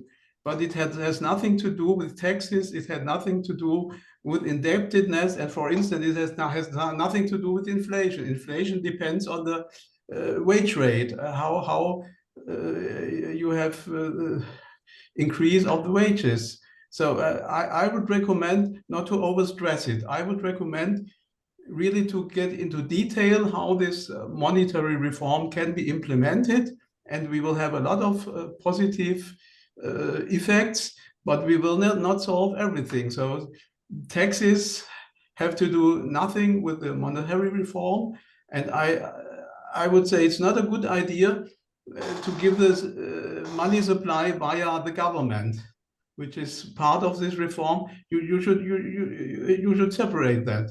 The taxes height, it depends on the parliament. They decide. Dirk, you hinted at that. This is a democratically was heißt zuständig? The competence of the Yeah, parliament. Okay, and I wouldn't separate that. And what is monetary things, this is really a technical problem. And so it's good to have an independent central bank, which has this technical approach to smoothen the business cycle and so on, to restrict banking activity. But for the indebtedness, for taxes and so, the responsibility is and should stay by parliament and government. Professor Yamaguchi, do you want to answer? Yes. Today, I really wanted you to study the concept of public money instead of monetary reform. I've been confused by the terminology monetary reform because people use monetary reform in their own different ideas, and there is no way to agree what is monetary reform. So I really wanted to avoid, and I really wanted to define more precisely what is the real monetary system we need to propose. So my proposal of public money is only my idea, but it is based upon the simulation and other rational analysis. So please, I really like you to start using the public money because I have defined public money precisely, and it's easy to refute if you don't like. But whenever you say monetary reform, still there are a lot of group of people in Europe who say we need a monetary reform group, big group, but their ideas are not clearly defined. So that's a source of confusion. That's a good say we have a control position. This is monetary reform A, this is monetary reform. We are different. So that's a good way to let monetary reformers to fight each other. That's not what I wanted to do. I want to show precisely what new monetary system, and if they don't like, then it's okay. Then I can just show what is the point of distinction, and we can discuss scientifically. So that's the point I really wanted to share with you today. Thank you. Mr. Schuster, yeah, you looked as if you urgently wanted to say something. Yeah? Ah, okay. Well, I think because of Professor Löhr's question to the tax issue, we have now in the discussion mixed up two separate points. The question of public money and the question of the uniform tax system. You start with that. Both can be combined, but need not. But the endeavor of Professor Yamaguchi has been, let's say, to produce a all-encompassing package for a sustainable economy and society. Public money is one thing, the uniform tax system is another thing, and the Muratopia economy is a third thing, etc., etc. I hope I got it right, Kaoru.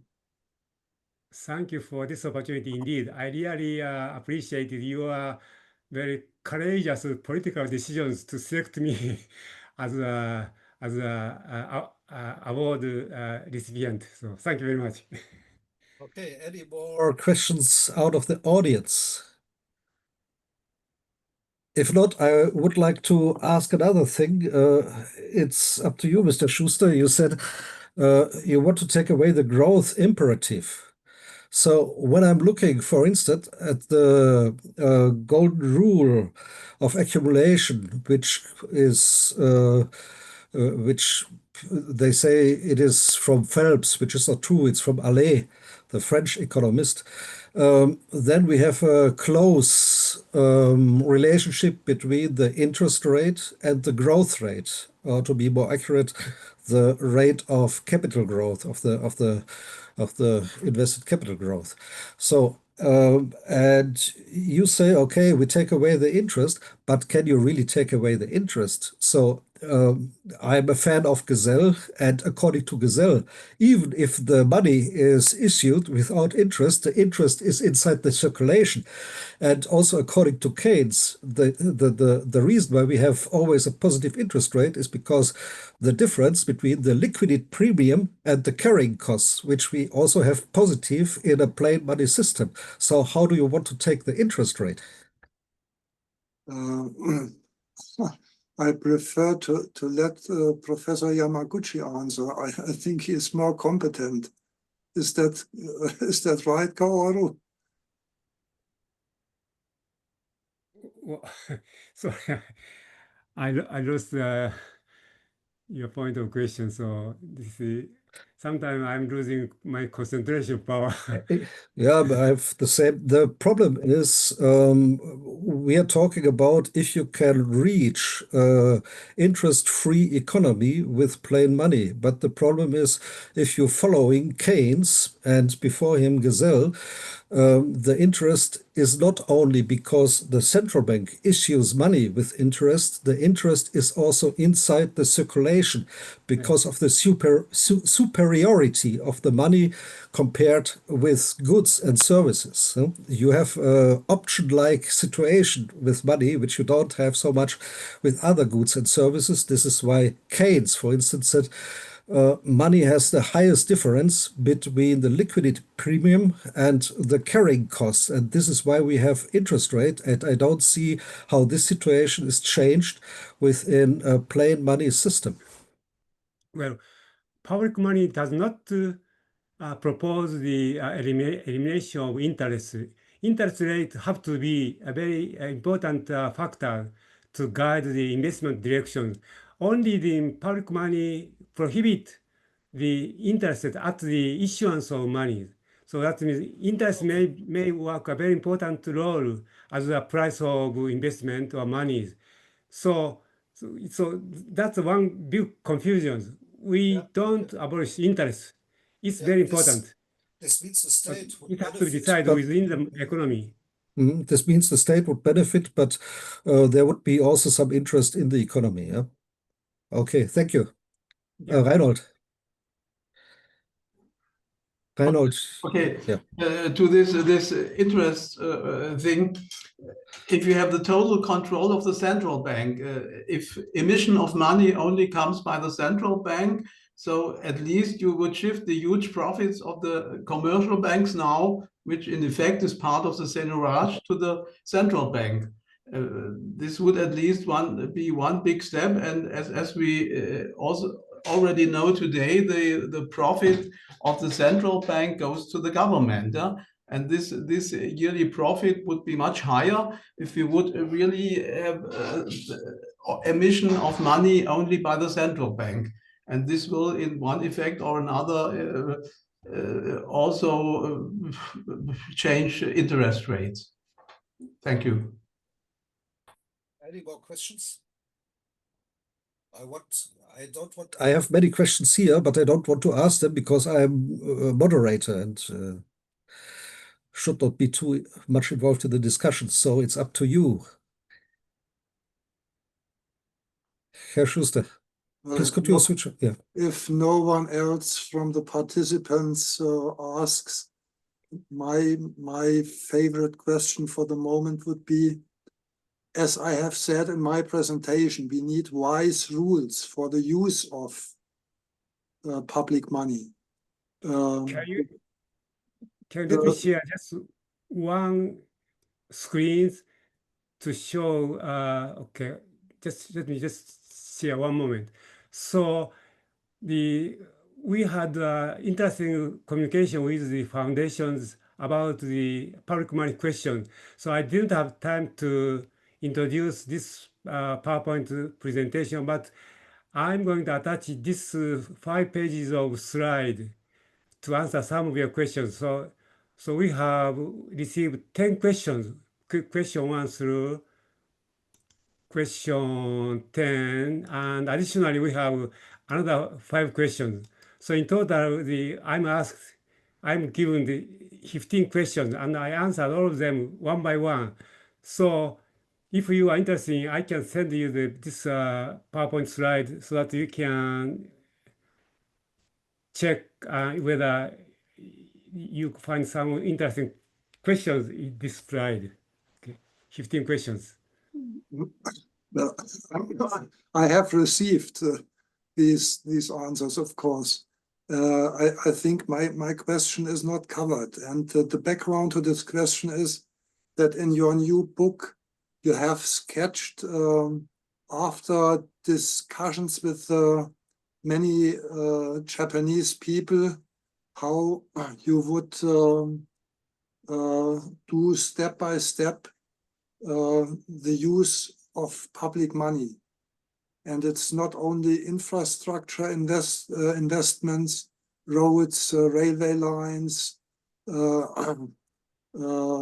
hydrogen pipelines, etc., but also education and social issues. Therefore, I would like to hear a bit background of how far does a safe use of public money go, and when can it start to drive inflation, for example? Professor Yamaguchi, it's your turn to answer. Mr. Schuster wanted to ask, how can we make the use of this public money safe? For instance, if you also want to finance social expenses from that, huh? Isn't there a current danger that we run into inflation or something? What would you say? What would you do against it? Well, I'm not ready to answer this question because I used to create sustainable models using the concept of reproducibility, which is similar to the circular economies. And currently, I'm developing the macroeconomic sector divided into raw material sector and capital sector and finance sector, so that it could handle all type of raw material, including energy and oils. So because traditional macroeconomy failed to handle those raw material as an input. This is what Professor Steve Keen pointed out. Energy is an essential part in macroeconomics. I'm working on that in my next model. I think Yeah, this so also, so Mr. it, Schuster, so this also Mr. Schuster pointed out in his presentation, but your question was another one. Yes, Kaoru, for what purposes can you use public money safely without having negative collateral effects, for example, inflation? Is there a limit? well, as long as I see there are no limits, so I think public money combined with the union tax system is the most idealistic way to make our transactions. And I'm not clear whether this is to answer your questions or. So that means that you could also use public money for social expenses to stabilize pensions, etc.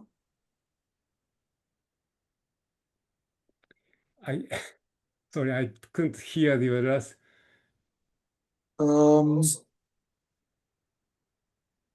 This means, Mr. Schuster wanted to say you also could use public money in order to pay old people which are retired, the pensions. Yes, yes, that's the only means of payment. So there are no way to distinguish public money for only several purposes and pension payment for another purposes. So all this money have to be a means of payment all the time. So there are no way to distinguish. And the uniform tax system can only be applicable to any situations, and it's fair tax system, fair distribution system, as long as I see. So you could probably read my chapter, some chapter which explains of uniform tax rate in comparison with other many different type of tax systems we have so far historically. Okay. I'm looking at the watch and we have 2 o'clock almost. It was a very interesting discussion and in some regards an eye-opener also your presentation today. I was very impressed about your empirical work, how you put these money aggregates in relation to the depths of different sectors of the economy and how you integrated this in your model. This was really an eye-opener also for me. Nonetheless, I have some doubts left, but it was very good. Thank you very much, Professor Yamaguchi. Thank you very much, Mr. Schuster. Without you, all this stuff would not be able. And your foundation does not only provide the money, you are really also inside the issue. It is a need for you to look for other possibilities, for other ways to get out of our misery. And I think this is a big merit. Thank you very much. And also was a pleasure to see I would almost have said, the alumni club from the Friede Gard Awards with Professor Haag and also Professor Keen. Was also nice to have seen you again, and maybe Professor Yamaguchi, maybe the next time you join the alumni club and participate in the discussion again. So thank you all very much. It was very nice, and I hope you benefited from this Saturday. So, Klaus, do you want to say something? I just can underline the thanks towards Gerd Schuster and also to all the participants, especially today, Kaoru Yamaguchi.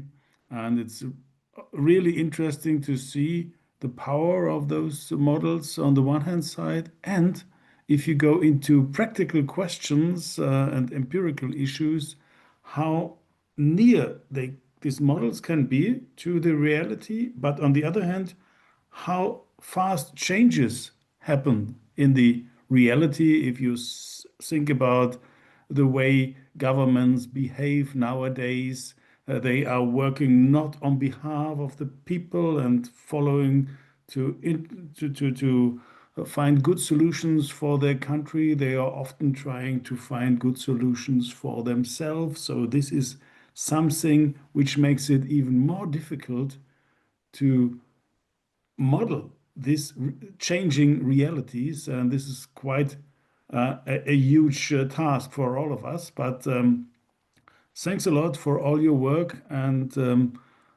I would like to close this seminar today and looking forward to the documentation which you will find on our homepage, and looking forward to next year's award ceremony and the seminar. It's always a very, very good experience. Many thanks to all. Many thanks to Dirk for this, for leading the discussion. All the best for you, and enjoy the rest of this day, which is rather short in Japan, the rest of this day, and which is rather long in the United States. And well, we've got a good afternoon in Germany, and so thank you. all the best for all of you. Okay. Well, Bye. thank you very much.